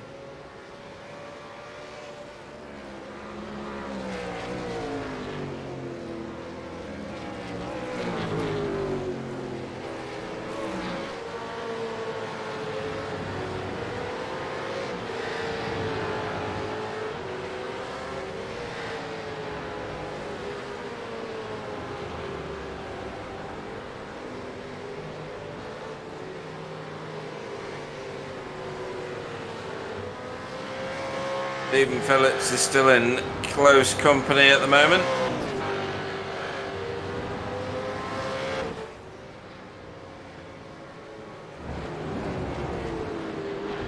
He's trying to close in on the back of Vincent Skillbeck, and kind of holding station there actually. Ant Woodward behind them down the road is 17 seconds. Only 2 seconds ahead is Jamie Wilson.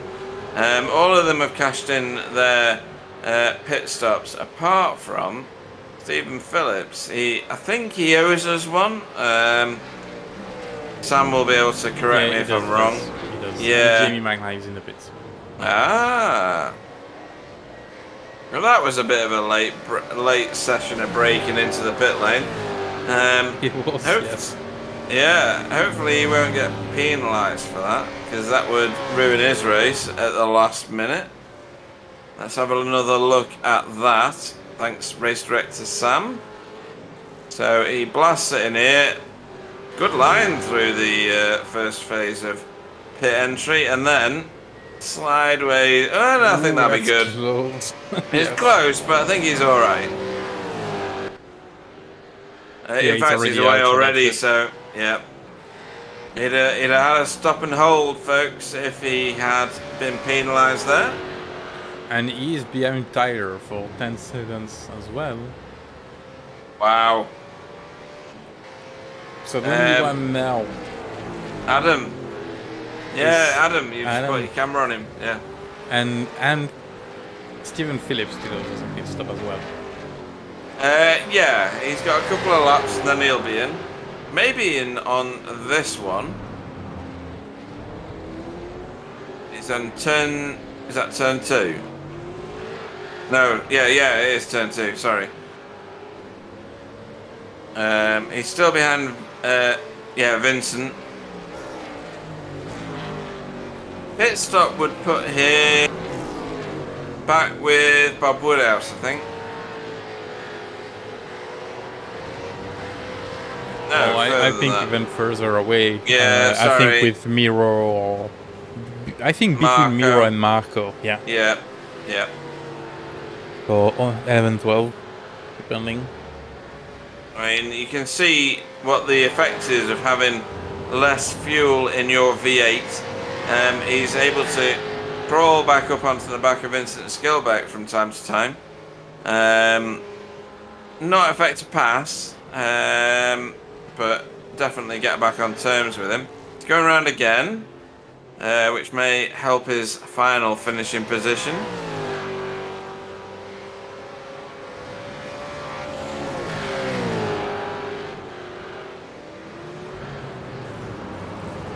I need to do something indescribable before the end of the race, so I'll be back shortly. Good one. Meet. He's going for a foggy again. 2 times in a race.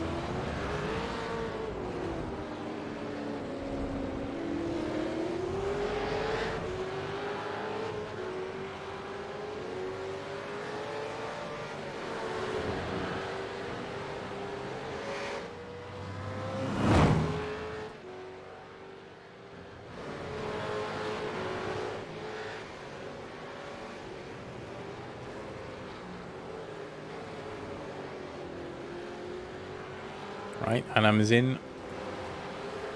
So Steven should be in this lap or the next one, because he's been in at the same time as Adam last time back.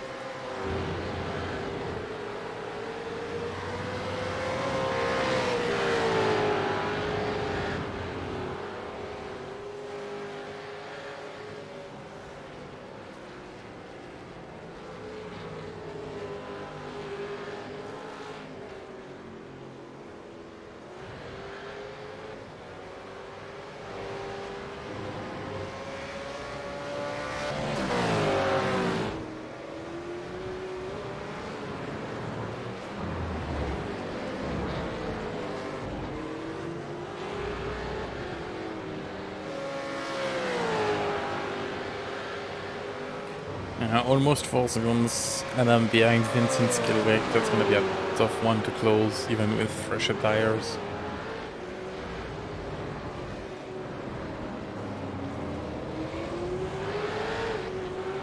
That's a lot fresher tires. Only 10 minutes to make them work, though.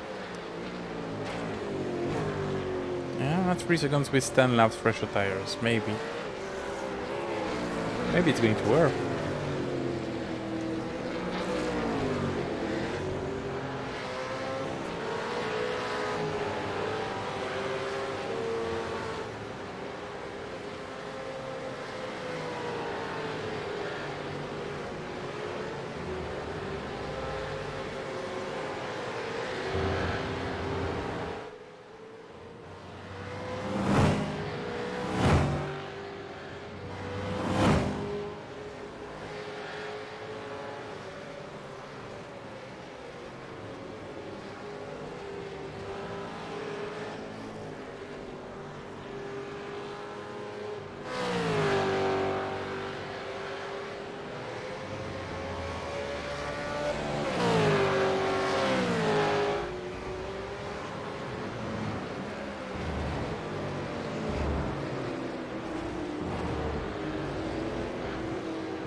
Okay, so who we yet to have pit? Only, oh no, there's one there.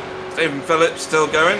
Yeah, Stephen Phillips still always a pit stop, and Adam has been in, and he's only 3.2 seconds behind Vincent with more than 10 laps fresher tires. Yep. And that's gonna be good. That's gonna be good because he almost got a qualified car now. With not a lot of fuel, with only 10 laps remaining, new tires. So I wasn't sure about it, but it seems to be able to close the gap quite quickly. Let's have a look at lap times. Well, he just went out of the pit, so last time was 2 minutes, so that's not a good time. We'll see on this one that's true. And the next one. He's not that far. You can see Vincent in shot. I mean, that's where it's at. New tyres in a V8 means everything, really, doesn't it? Yes, you've got all the grip you want. Yep. Oh, there you go. So Stephen checks himself out of, what's that, 7th place.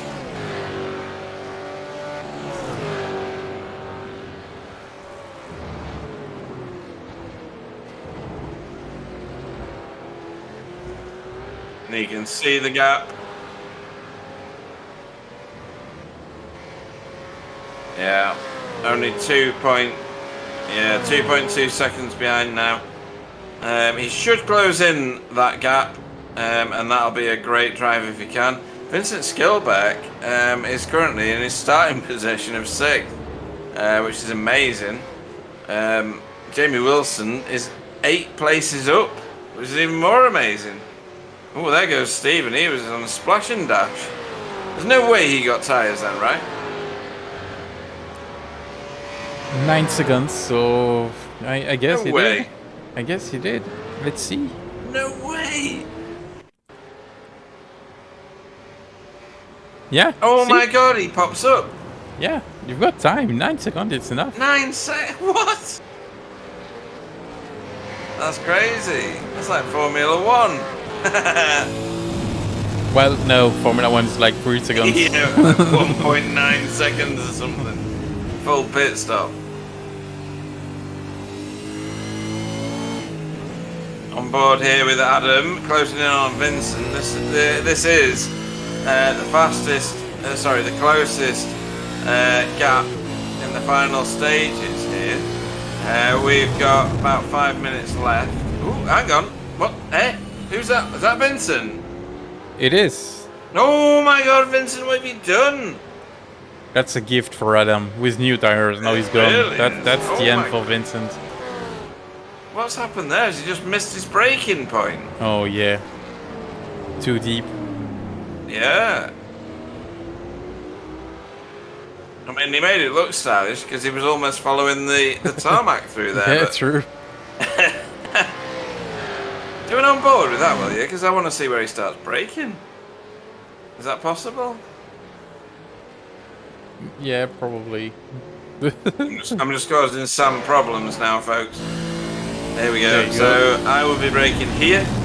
Oh yeah. So yeah, not braking on that marker. Very demoralising seeing a car go past you anyway. I don't think he's going to catch him because Adam's clearly going to be on better tyres. No, I think this is done now. Adam Yeah. will be in front and we'll stay in front. Except if Adam makes some mistakes, but I would not bet on that. I'm not gonna try to jinx him, so I'm not gonna say anything, but No, you know do what it. I mean. Try and jinx him. It's fine. Not Adam. Adam is a good guy. I would do it for Tyler, it's P3. Yeah, every day of the week. He's got 5 seconds on Jamie for the last 4 minutes. Ooh, Jamie's closing pitted- in. Yeah, he is. Yeah. Almost he 1 pitted second lap. 15 laps later, is that? Yeah. Yeah, he's got much pressure tires, but that's only 3 minutes left. Chris just passed the starting line, but in fact he's heading off to turn 2, so I don't know how many laps. That would be probably 2 laps more after this one. Yeah, I would say 2 laps more. So we're looking at a 79 laps race. Yeah, that'd be right. My insider information matches those statistics. So yeah, it's gonna be tough for Tyler to keep these 4 seconds to Jamie. We'll see what the Yes, times it are is, for yeah. for this lap. He's certainly tearing its bottom out, isn't Well, he? Tyler just put a better lap than the previous one, 130.9, and Jamie 130.6. So that's only 3 tenths on this one. Yeah, that's Gonna need nowhere more, Jamie, near if you enough. want to catch up. Yeah. Yeah. Knock a second off that and you'll be more in the pipe. Yeah, because that's 3 laps left for them. So Jamie need to gain like 1.5 sec per lap, Yeah. and then try to put a move on Tyler. That's gonna be a tough one. But yeah, good on Tyler for that strategy to make it work. I mean, that's a podium still in the V8s. That's a massive result, to be honest. Chris Jackson here. 2 to go. 2 to go. Who's that behind him? Is that Tony? I think that's Tony. No, No, it's not. not. It's Ant. Ant, right, okay.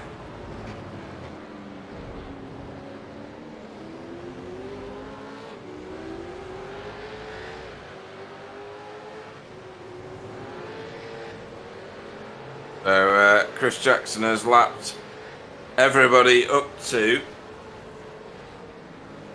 8th place. Yeah, Vincent Skilbeck is the last one on the lead lap. Yep, which is impressive in its own right. It shows the dominance that car 11 has got over the rest of the field. Might have been different if Tony Kloosterman had managed to not have internet issues. Yeah, 3.6 between Jamie and Tyler. 3.4, it's creeping down.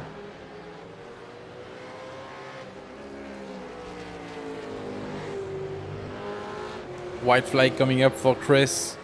Yeah. 3.2 seconds is the gap back to Yeah, Jamie McKnight. only 15 seconds. Chris could have just lifted a bit and finished on that one. That would have helped Tyler, but Chris surely would have. What the hell was that? Imagine if that was in the wall and ending the race. Yeah. It's not the end yet, Chris. You still have one to go. Yeah, weaving is not welcome yet. Yeah, it's not the end. It's not helping Tyler, but it's helping Chris's teammate, Jamie. 2.7. Ooh. It's not that far to go, though. There's only 2 corners there. Nikolai closing in on Mark Hollowworth as well. Ah. It's funny, isn't it, with these races? It's it all always pans like out. Always. Yeah, it is. The last lap in action is immense as everybody's tactics come together. They've all got it right, but all got it right in different ways.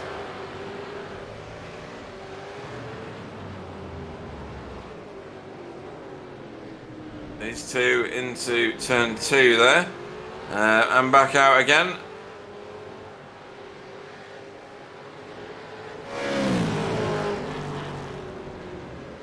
And Woodward is back on the lead lap.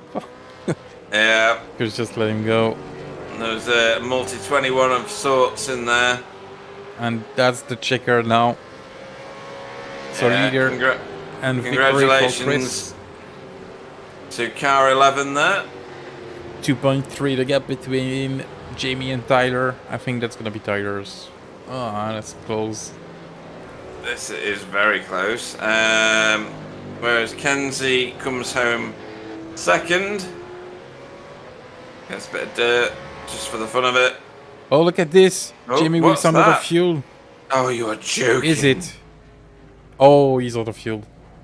No way, Jamie. What have you done? Oh, man. Jamie. Yeah, Nikolai, not quite yet. No. Oh. Tyler, 2 seconds ahead of Jamie McKnight, so that's good for him. Yeah. I think that's podium for Tyler. Yeah, P3. Is that Anne Woodward dropping back really fast? It is. Oh, what are you doing? What are you doing, What? And that's going to be know. a penalty at the end of the race. Is this? What? He hasn't crossed the line and got the checkered. What's going on? I have no idea. Craziness going on at the last minute. Jamie... oh, hang on. Jamie Wilson. Jamie needs a push. Well, Ant was the last one on the lead lap, so I hope it's not gonna have a bad impact on him, and he's gonna help Jamie to. Yeah, he's gonna give him a finish push, the race. isn't he?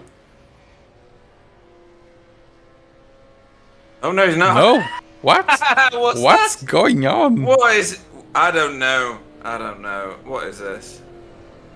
Ant Woodward may end up winning, beating Jamie Wilson in pit lane. I'm not sure because I don't know what Ant did, but he just cut the course like a massive amount. Has he got to serve a penalty? Well, the thing is, that's the end of the race. Yeah, so And serving a that's- penalty is not going to do you any good, is it? No, you're not gonna be able to serve a penalty. You're gonna end up like I with don't a time know penalty what at the the hell end. just happened. We're going to have to wait for Yes. iRacing to flush this Well, out. I think everybody crossed the line, so What we- we'll probably yeah, have what the we- result now. Have we got it now? Is it official? We do. Right, official results, right? So Yeah, I'm Ant going to is read them 1 lap out. down.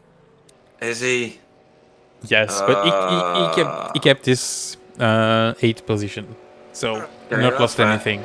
So, your race winner for tonight is car 11, Chris Jackson, Mary Jackson, any of the Jacksons, Michael, Latoya, NQRA racing team. So, Kenzie Nearwolf finished in second place for Team Down Under. Tyler Newitt, Tyler the Smiler, finished third for BSTV Esports Green, with Jamie Wilson in fourth for NQAA again. Chris, Mary, Michael, Toya's teammate. Fifth was Adam Wright for BSTV Esports Green, Tyler's teammate. Vincent Skilbeck finished sixth for the Wheelie Bins Mayhem Republic. Jamie Wilson finishing seventh, only just for Team Chimera. Ant Woodward in pit lane, serving penalties, all sorts of nonsense going on there. NQRB, Never Quit Racing B team. Bob Woodhouse finished ninth for Concord. Stephen Phillips for Dashhound Racing finished in 10th, with Miro Hraski in 11th for PCS. 12th was Marco Loert for VTS Esports. Nikolai Bogatyrev finished in 13th for Don't Pug Me Racing. CSR's Ali Walker finished 14th. 15th being Tony Kloosterman, NQR B team. And then the non-finishers of Chris Shaw, Andrew Hoffman, and Michael Frost. Well, that was ridiculous till the end, Sam. Yeah, that was great. That was just bizarre. Yeah. I have no words for that. It was just unreal. I'm going to have to bring in our race winner, Mary, Latoya, Michael, Chris Jackson. Chris, I don't know whether you knew what was going on behind you. Utter chaos. But ultimately, you've crossed the line majestically and massively the winner of this race by 28 seconds, Chris Jackson. Hey, features. Yeah. I did tell whoever it was that was racing with you that you were 6'4" and the size of a house. Apparently it put them off enough that you won by 28 seconds. Or you just have enough skill in this car to win by 28 seconds. That can't be right because I've raced with you before. What a masterful drive. Unbelievable. Red Bull Ring, is this the first time you've raced around here in this car or not? This is the first time. When I started practicing, I knew that maybe I could do a fuel save, so I right away thought, let's just fuel save. I knew it was going to be tough to pass people here, and it was a heck of a lot of fun. My plan was if somebody had equal pace to my fuel save, and luckily I had Tony and Kenzie, who were basically I was able to stay with them while fuel saving quite a bit, and that was the strategy. Just kind of try and keep with the leaders in the first hop there and match pace, and had some really good battles there with Kenzie, but it's really tough fuel saving to really put a move on without compromising running out of fuel for that stint. So, but that was a lot of fun. I really enjoyed it. Yeah, running out of fuel, I think, is a feature of this, because if you watch the broadcast again while you're reveling and probably showering yourself in champagne or whatever you do in Canada, in moose meat or something, I don't know. We get snow cones here. Snow cones, there you go, awesome. You'll see lots of people running out of fuel at the end of the race. I think you pushed them to a lap that they didn't think was achievable, and therefore they've underfueled. But what a race! Red Bull Ring, it's been well mapped. Tony was very complimentary about what iRacing have done with it, and he should be, because it's a great track that they've laser mapped. It's very, very realistic, and you have come out massively on top. Tell us about your race, other than the fact that you fuel saved and dominated the field by a monster amount of time. I love this track. I agree with Tony. I think it is the most beautiful track. I catch myself while I'm driving, looking around at the mountains and the hills and just the landscape. Everything, just the colors, everything is so nice. That whole race was basically drive to a number. That had a few laps. Hopefully got it on the broadcast, because Kenzie and I had some awesome side by side, and there was respect and room given, and it was a lot of fun. I really, really enjoyed that. But basically, for my race, I knew that if I could keep the lap times and didn't fight with Kenzie too much, we could push 79, which I was hoping would catch a few people out.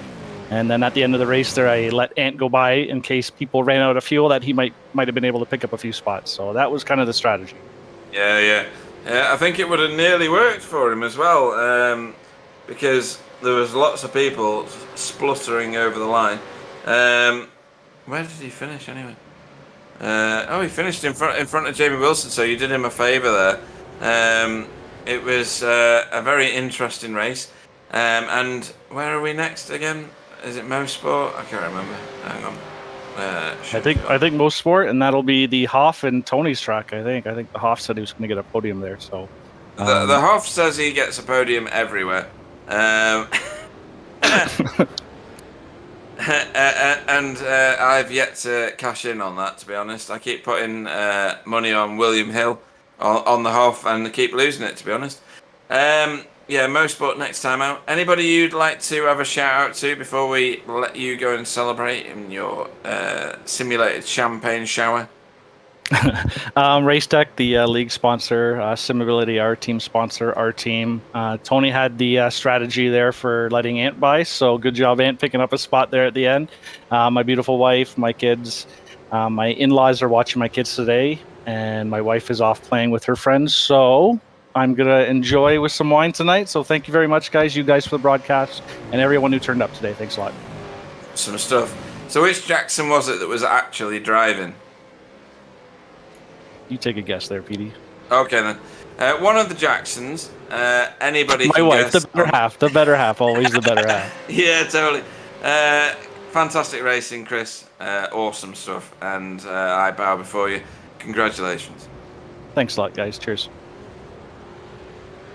So, I'm going to sneak in Mr. Tony Klusterman, because I nearly shed a tear, a proper tear, when I saw him disappear in front of Chris. You must be devastated, Tony Klusterman. I have a special bottle of scotch for days like this. Yeah, I've got one that I'm going to send to you because you need 2 of them. Yeah, it was very unfortunate. It's I think we had good pace. Chris probably would have outpaced both Kenzie and myself, but it would have been an interesting race for second for sure. Yeah, you say that, but I think you're just being a gentleman about it, because you took the first place away from him. Granted, he would have fuel saved his way to the end in the style that he did anyway, but it doesn't mean that you couldn't have competed with him. I was absolutely... I was raging. You'll see it in the broadcast. You'll hear it in the broadcast, sorry. Because I was really hopeful that you'd be up at the top end. And to have the internet take you out of it, that's just awful. I know you were looking forward to it. I know you like what iRacing have done with this track. Tell me about what you did get to do in the race. Well, we're really happy with our setup. Chris and I are running a fairly similar setup, but really happy with it. And this track, as you said, it's beautiful. It really is beautiful. I wish there were more tracks like this, honestly. And we had, I think, good strategy. We knew that Chris could push it 79 laps and fuel save and be fast. So, and I knew I couldn't. I just used too much gas. So my plan was 3 stops, gain a little bit on him on each one of the stops, but it would have been maybe interesting at the end. Who knows? But a lot of fun. And I enjoyed the little bit of racing that I did have. So, you know what they say, never quit, come back. Gained a couple of positions at the end. So that's all you can do, right? Yeah, and we're racing in your backyard next time, aren't we? Mosport. Yeah, we are. And I'm heading to Mosport very shortly as well. We've got an event happening there in September called Drive Festival, which is going to try and be something similar to Goodwood. So I'm looking forward to that. It'll be interesting. I expect pictures. I will be taking plenty. Awesome stuff. Goodwood is a real experience, and if you're going to emulate that in Canada, then absolutely, that sounds brilliant. Especially after the last 2 years that the planet has had. So fill your boots with that one, Tony. Yeah. I really do wish it had been better for you tonight. I hope you enjoyed what racing you did get. What shout outs are you going to make for tonight? Our team, Jamie McKnight for showing up for a change, which was really nice for Chris for the team championship. That's novel, isn't it? Yeah. Racetech for sponsoring the league, obviously, and you guys for always doing a great broadcast. The racing was good today. The turnout was not bad, so hopefully we get some more people out for most sport. Have a good day, guys. Yeah, awesome stuff. Love you, Tony. Take care. Right then. Next in line has got to be, by pure maths alone, Tyler the Smiler. Tyler Newitt, good evening, welcome, and congratulations on your third place tonight. That was very, very well executed. Yeah, I'm quite pleased with that. I don't know that I've gotten a podium in the V8s outside of reverse grid races, so I'll definitely take it. You should. You were possibly, I'm only saying that, I don't want to steal your thunder at all, gifted maybe a position by Tony, having terrible internet. But Adam and I were talking at the beginning and saying my fight was for fourth the whole way. Right. I knew Tony and Chris were going to be quicker. I figured Kenzie was going to be quicker. He didn't put down that blistering lap in qualifying that Chris and Tony did, but he seemed reasonably quick. So I knew the fight was with Jamie, Vincent, Adam. They were all there or thereabouts on pace, and it was just, I have to doubly thank Chris because, first of all, he gave me a tow around in qualifying, which I think got me from 8th to 4th on the grid, which was helpful. I did about 20 laps of practice last night and said, that's that. I'll rock up and race tomorrow and just go flat out. And then Chris messaged me asking what I was thinking for strategy, and I hadn't given it a thought at all. I kind of just figured that fuel saving was going to be out the window around here. And fortunately, because Chris messaged me, I got the idea to try fuel saving, and it worked out. I just did a stint in the attached practice session. I was like, oh, it's actually a lot easier to hit the fuel number than I thought it was. So, it was good that I qualified as high as I did, because it meant that I could kind of hold that group up a little bit for the first stint, and lock down kind of that fourth or what ended up being third. But mostly I think it was just good to do the fuel saving strategy to take me out of that battle, because no knock on the driving standards here, everybody is super duper clean, which is great, but you always lose time in a battle, and I think I benefited greatly from keeping out of it. I know both Jamies were slowed up battling with Vincent, and McKnight almost got me at the end, so it was good that I had that buffer. Yeah, and why does my timing screen say... Oh, no, that's fine. I thought, what? No, you're right, and you spent quite a lot of time in the middle of the race with Adam either in front of you or behind you. Obviously, you were working a strategy within that. And Mosport is your next race out. You've clawed a lot of points. Mosport, and I think you like Mosport, don't you? I love Mosport. Yeah, it's my favorite track. So it's one of those tracks that I love as well. Everybody does for their own independent reasons. It's Tony Klusman's backyard.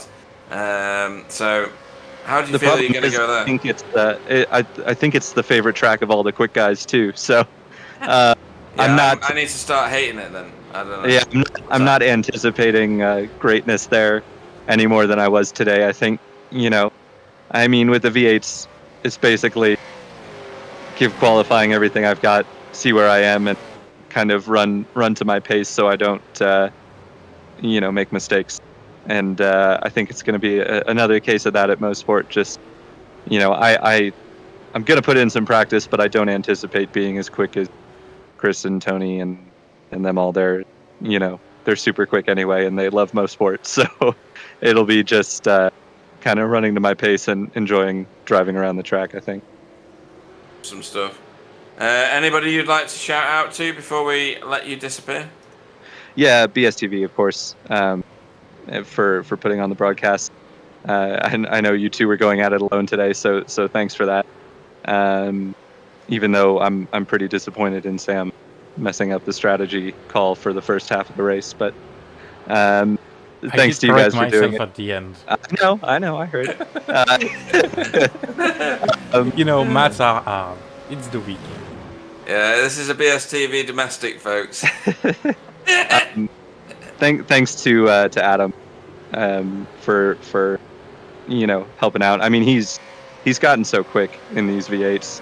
He's pretty much where I am pace wise most weeks, so that's great to see. And good points haul for team points today. For third and fifth is gonna help BSTV Green a lot. And Chris Shaw for turning up today as well for BSTV. Don't know where Ben is. He's disappeared. I think the V8s are too tough for him. So I was just going to say, nobody cares.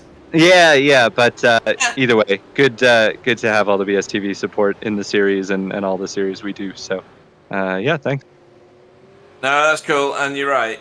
Chris Shaw, first time out in a V8, did really well, actually.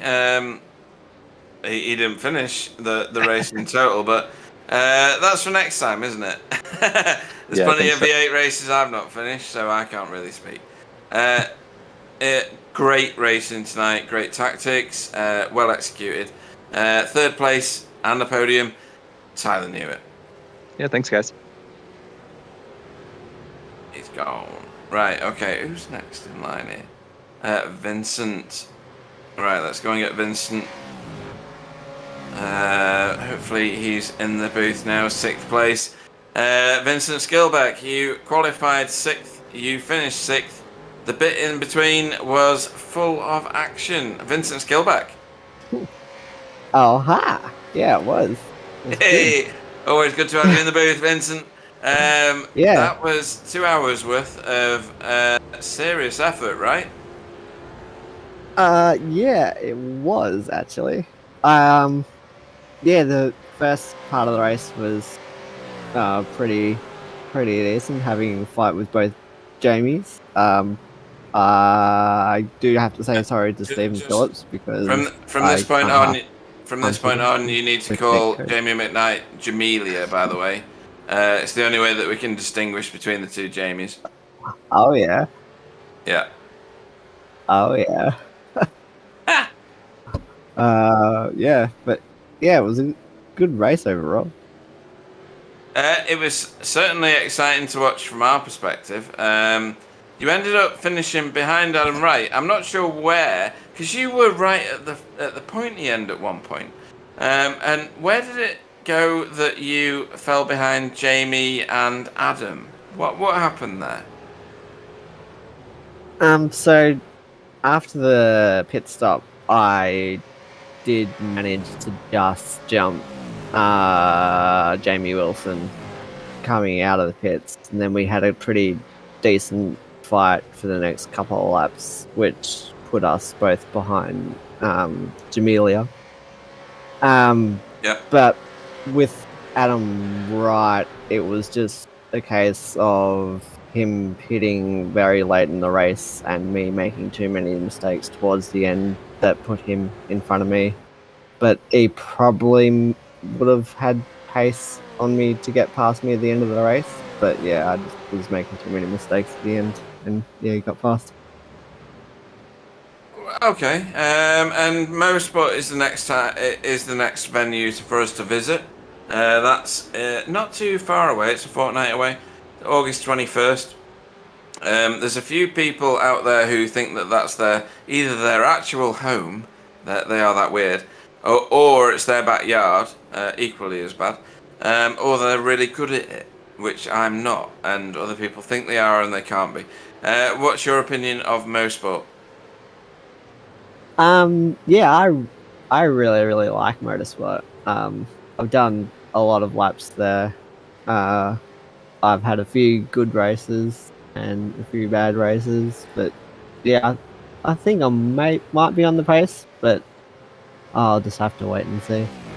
Yeah, It watch out feels for like the boys have stepped it up over the past few weeks with the big break. Because I come in here thinking I'd be in the pace, and then I qualified P6, P7. I was like, oh, that's a bit weird. So yeah, but yeah, it seems like the boys have stepped up the pace, which is good news for all of us. So making it little things a bit tighter and a lot more fun racing with each other. So yeah. Yeah, it's good to have that level of competition knocking about, isn't it? And knowing that they are willing to go and do that jump, because when you've got a summer break, people are easily phased by it and don't bother. And it's good that they have done. Anybody you'd like to shout out to before we let you go? Yeah, everyone over at Willie Bean's Mayhem Republic and all the sponsors that support that group, keep us running and putting sessions up every night, and just you guys for the broadcast, and everyone else in the series for racing. Yeah, awesome stuff. In that case, congratulations on your 6th place tonight, because that is a massive achievement in this league. Vincent Skillback.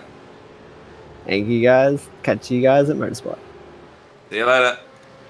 A quick shout out to Joran Battler, and he's managed to get his business off the ground.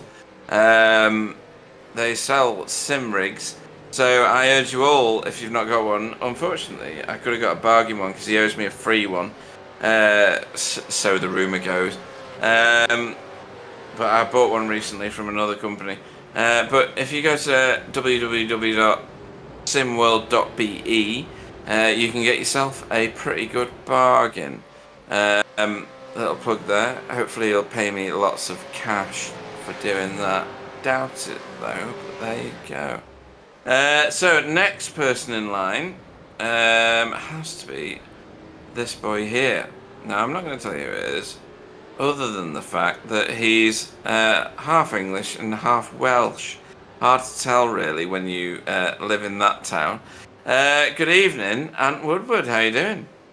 How are you, boys? Been a while. It has been a while. It's been a long time since we've had a conversation. You don't call me anymore. What's that about?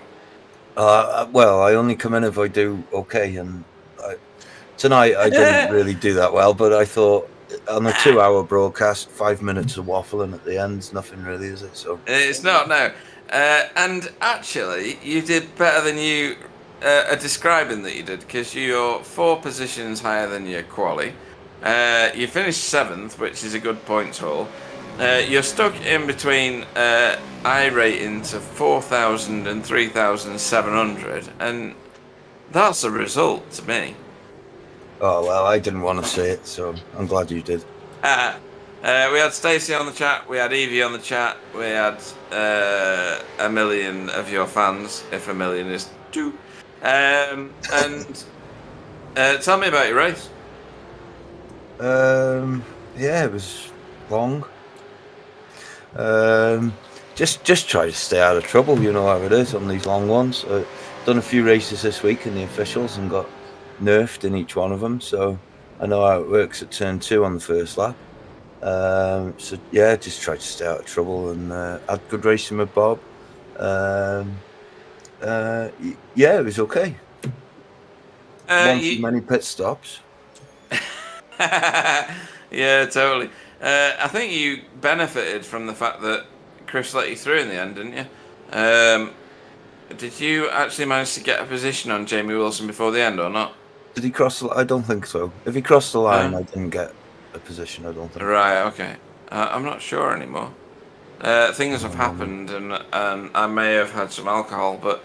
it was worth a try just in case, because I know Chris pushed it to an extra lap. Then us mere mortals could do. So Yeah. you know, people could have miscalculated, so it was worth doing. Yeah, I have not been covered in ambrosia like he has, so there's no way I'm driving a V8 ever again. Anybody you'd like to have a shout out to before we let you go and celebrate, and remind Evie that she's been mentioned on the chat, and even Stacey, why not? You know, it makes you like a proper hero, doesn't it? Yeah, maybe you'll get laid. Who knows?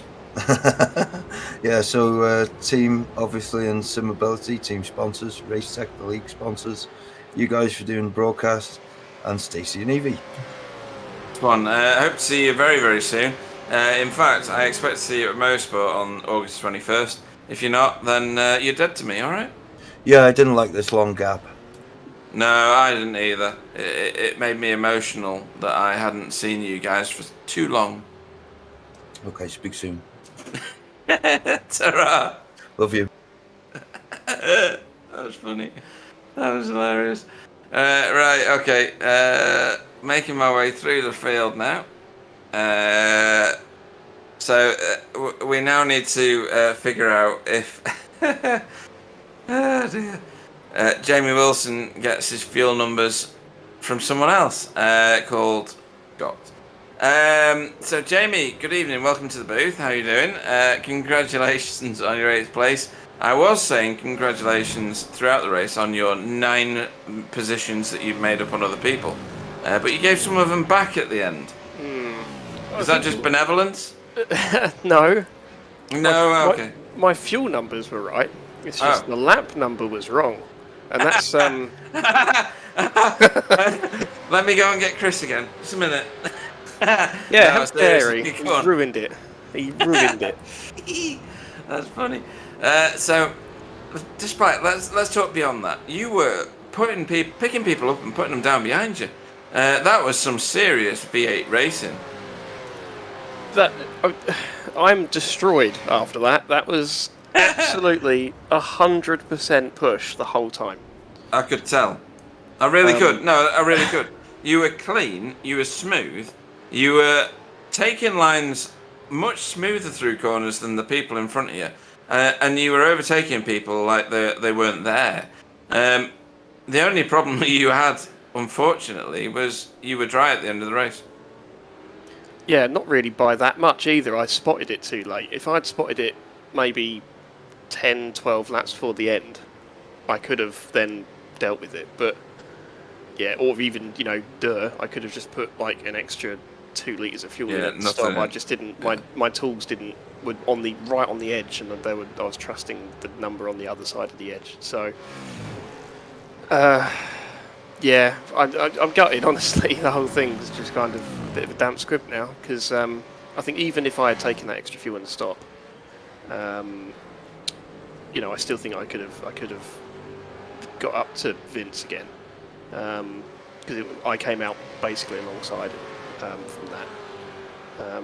But yeah, no, I've had a bit of an equipment tweak. I've had my pedals upgraded slightly. They're not new, but there's an upgrade kit for them. So I'm having to kind of relearn how to drive, and I think on lap 1 it clicked. Because I seem to have like an immense feel on the brakes. I had a really awful start because I'm not used to the clutch, and I just yeeted it up the outside at the start and was like, oh yeah, that works, and then just continued doing that the whole time, basically. Yeah, some of your overtakes were masterful, to be honest. Outside of turn 1, that was very good. We saw you take, I can't remember who it was now, through turn 6 and into 7. There was somebody who fell victim. It was really good racing. It is a massive shame that you ran out of fuel at the end. There was 2 shames tonight. You were one of them, having to give up positions, even though you did finish 5 up from where you started. And obviously Tony, who had a massive disconnect and robbed us of some really competitive racing at the very, very pointy end. Hopefully we'll see you back at Mosport and doing the damage there. Mosport, I know you like it because we've raced in GT4 TCR there a number of times now. Doing damage at Mosport? Do you think I'm wobbly? That's brilliant. Is he on the chat still? I want to see if he reacts to that. That's going to be fast. Because that's spot on. But yeah, Motorsport next time out, you must be looking forward to that, right? Yeah, it's similar to the Red Bull Ring in the sense that you don't. It may not appear like it from a map of the place, but you don't get a rest around here. And Motorsport's very similar. The straight's a bit longer, but you're often got your hands full with something going on, especially in these cars. And yeah, I mean, Red Bull Ring's one of those tracks where the opportunities that you maybe get in other cars you can't capitalise on because you're rear limited too much. So you could take a weird line at turn 2 or 3, sorry, an American numbered turn 2. Yeah, and, totally. Yeah. Remember to count the kinks, yeah? Yeah. There's a Tyler Sex Cult reference there somewhere. Yeah, totally right. Yeah. But yeah, you know, you see in like F1 and stuff, people can get like a weird line and they can cut back and all that. You just can't do that in these because of the traction limited. You can't really do it. And the same thing to an extent is true at Motorsport as well. So, so it'll be an interesting kind of a bit like this was for a long time, like a pack race in a sense. And I assume that's sprint feature, so you know it'll be 2 of them. It is, yeah. So yeah, looking forward to that. Everything races well around Motorsport, rear limited or not. Well, in that case, most entertaining driver of the night for all the right and one of the wrong reasons. Still finished in 8th place. 5 positions up from the start. And brilliant racing tonight again, Jamie Wilson. Yeah, cheers guys. And just to add, particular thanks to Tyler and Tony for sharing setups this week. I basically took Tony's and ran with it straight away from when the practice session opened, basically. So. Oh, I thought you put both of those setups on your car. Tyler pointed out that I did technically beat Tony on his own setup, although that's a bit of a hollow statement, but yeah. Yeah. Yeah, no, in all seriousness, you know, Tony in particular puts a lot of his heart and soul into this series, and you know, gets disconnects and blue on blue at turn 1. What is that? Oh, dear. You know, you have to respect his perseverance. You do, yeah. I was nearly in tears, to be honest. That was just devastating. But yeah, Jamie Wilson, brilliant result tonight. Cheers, guys. Right, and finally into the booth, the last interviewee of the evening. Who puts the hound into dash, Mr. Stephen Phillips. Good evening. Hey Pete, how are you? All good, thank you very much. How is it where you are tonight? Oh man, I'm fried. I'm exhausted. I think I think this might be the first enduro I've actually done. I've been racing with you guys for a while now. Yeah. All right, I thought we'd done another one earlier in the year. No, we haven't. No, you're right. Yeah, I did not start at Spa. I had computer issues at Spa, which have since been fixed. A $20 part, so. $20, yeah. Where in the States are you? Are you still in New York? Or am I making that up? You're making that up. I'm in Washington. I'm in DC. Ah, right, okay, yeah, cool. Oh, it's Scott, Sean, someone like that. Yeah, anyway. So, yeah. Great racing tonight. We saw you in a tangle battle with lots of different people. You ended up 3 positions down from your start, but it doesn't reflect the amount of A, effort, and B, skill that you demonstrated there. Is Red Bull Ring new to you overall, or just tonight? Oh yeah, for sure. It's new to me. Right. I did one of the official ESS races the other week, kind of just to get ready. You know, just to do a race where you're going around for an hour, around the track. So yeah, completely new to me. Didn't get any practice in until the session opened up, and yeah, like Jamie said, I just want to shout out Tyler for sharing his setup in the Discord, because it was just fantastic. It really clicked with my driving style. Oh, that's cool. Jamie's a nice bloke, despite what I say about him. Yeah, you were in. You've got a lot of footage tonight. It's worth probably watching the broadcast back for yourself. You're in a lot of heated battles with a lot of people. Yeah, I need to go back and see what happened at the beginning of the race. I did hear Vince. I did hear his apology, and it's appreciated. But I mean, it is frustrating. I think we had the pace to be up there today, and we had the pace at Hockenheim too.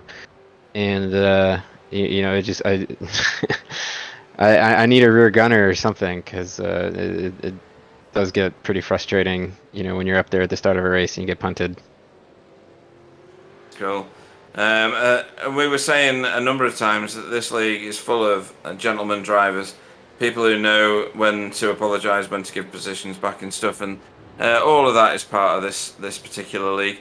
Anybody you'd like to have a shout out to before we welcome you back to Mosport in a few weeks' time? I think just Tyler, but the whole league in general. I mean, these things happen. It's frustrating when it happens, but I know everyone here is, we're all here for the same reason, right? So it's nice that for the most part, it's a pretty solid group of people that are fun to race against, and respectful of each other over comms as well, which you don't always see in official sessions. So just shout out to you guys and shout out to the league. Awesome stuff.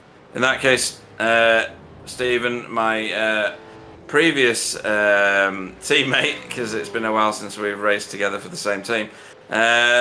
Great racing tonight, as always. Great spectacle to watch. Very competitive, and look forward to seeing you again next time around. Cheers, buddy. We'll see you in Mosport. Awesome. So, Sam, that was a brilliant race. First time V8s that I've known have been to Red Bull Ring. Very entertaining. Any standout moments for yourself? Oh, I think the whole race. I cannot pick one specifically. Round the outside by Jamie Wilson stands out for me. That's true, and in the wrong side of the standout is Tony's misfortune. Yeah, which cost him probably a good podium or even a win. Yeah, that's sad. I'm still not over it. I might have to cry after we've finished, just so that I can maintain my manliness for the duration of the broadcast. Where are we at in the next few days with BSTV? So we're at Donington on Wednesday of this week. GT4 TCR action there. It's an hour race. Hopefully I'll be able to race. If not, that's fine. I'll broadcast instead. We're not racing on. We're not broadcasting on the Saturday, are we? No. That's cancelled. That's cool. Postponed. Yeah, postponed. On the 15th, which is Sunday, is ITCR rounds 13, 14, and 15 from Hockenheim, which is going to be great. It's been a great race for me tonight. I'm going to say goodnight. I'm going to let Sam say goodnight, and then I'm going to close the broadcast. So follow us on YouTube, follow us on Twitch and Facebook, and you won't miss anything. Especially don't miss the next one of these at Mosport on the 21st. It's been a great evening, and good night from me. And good night from me, and thanks, Pete, for doing this with me. It was great fun. Appreciate the race, and thanks to all the drivers that showed up today. It was a great race.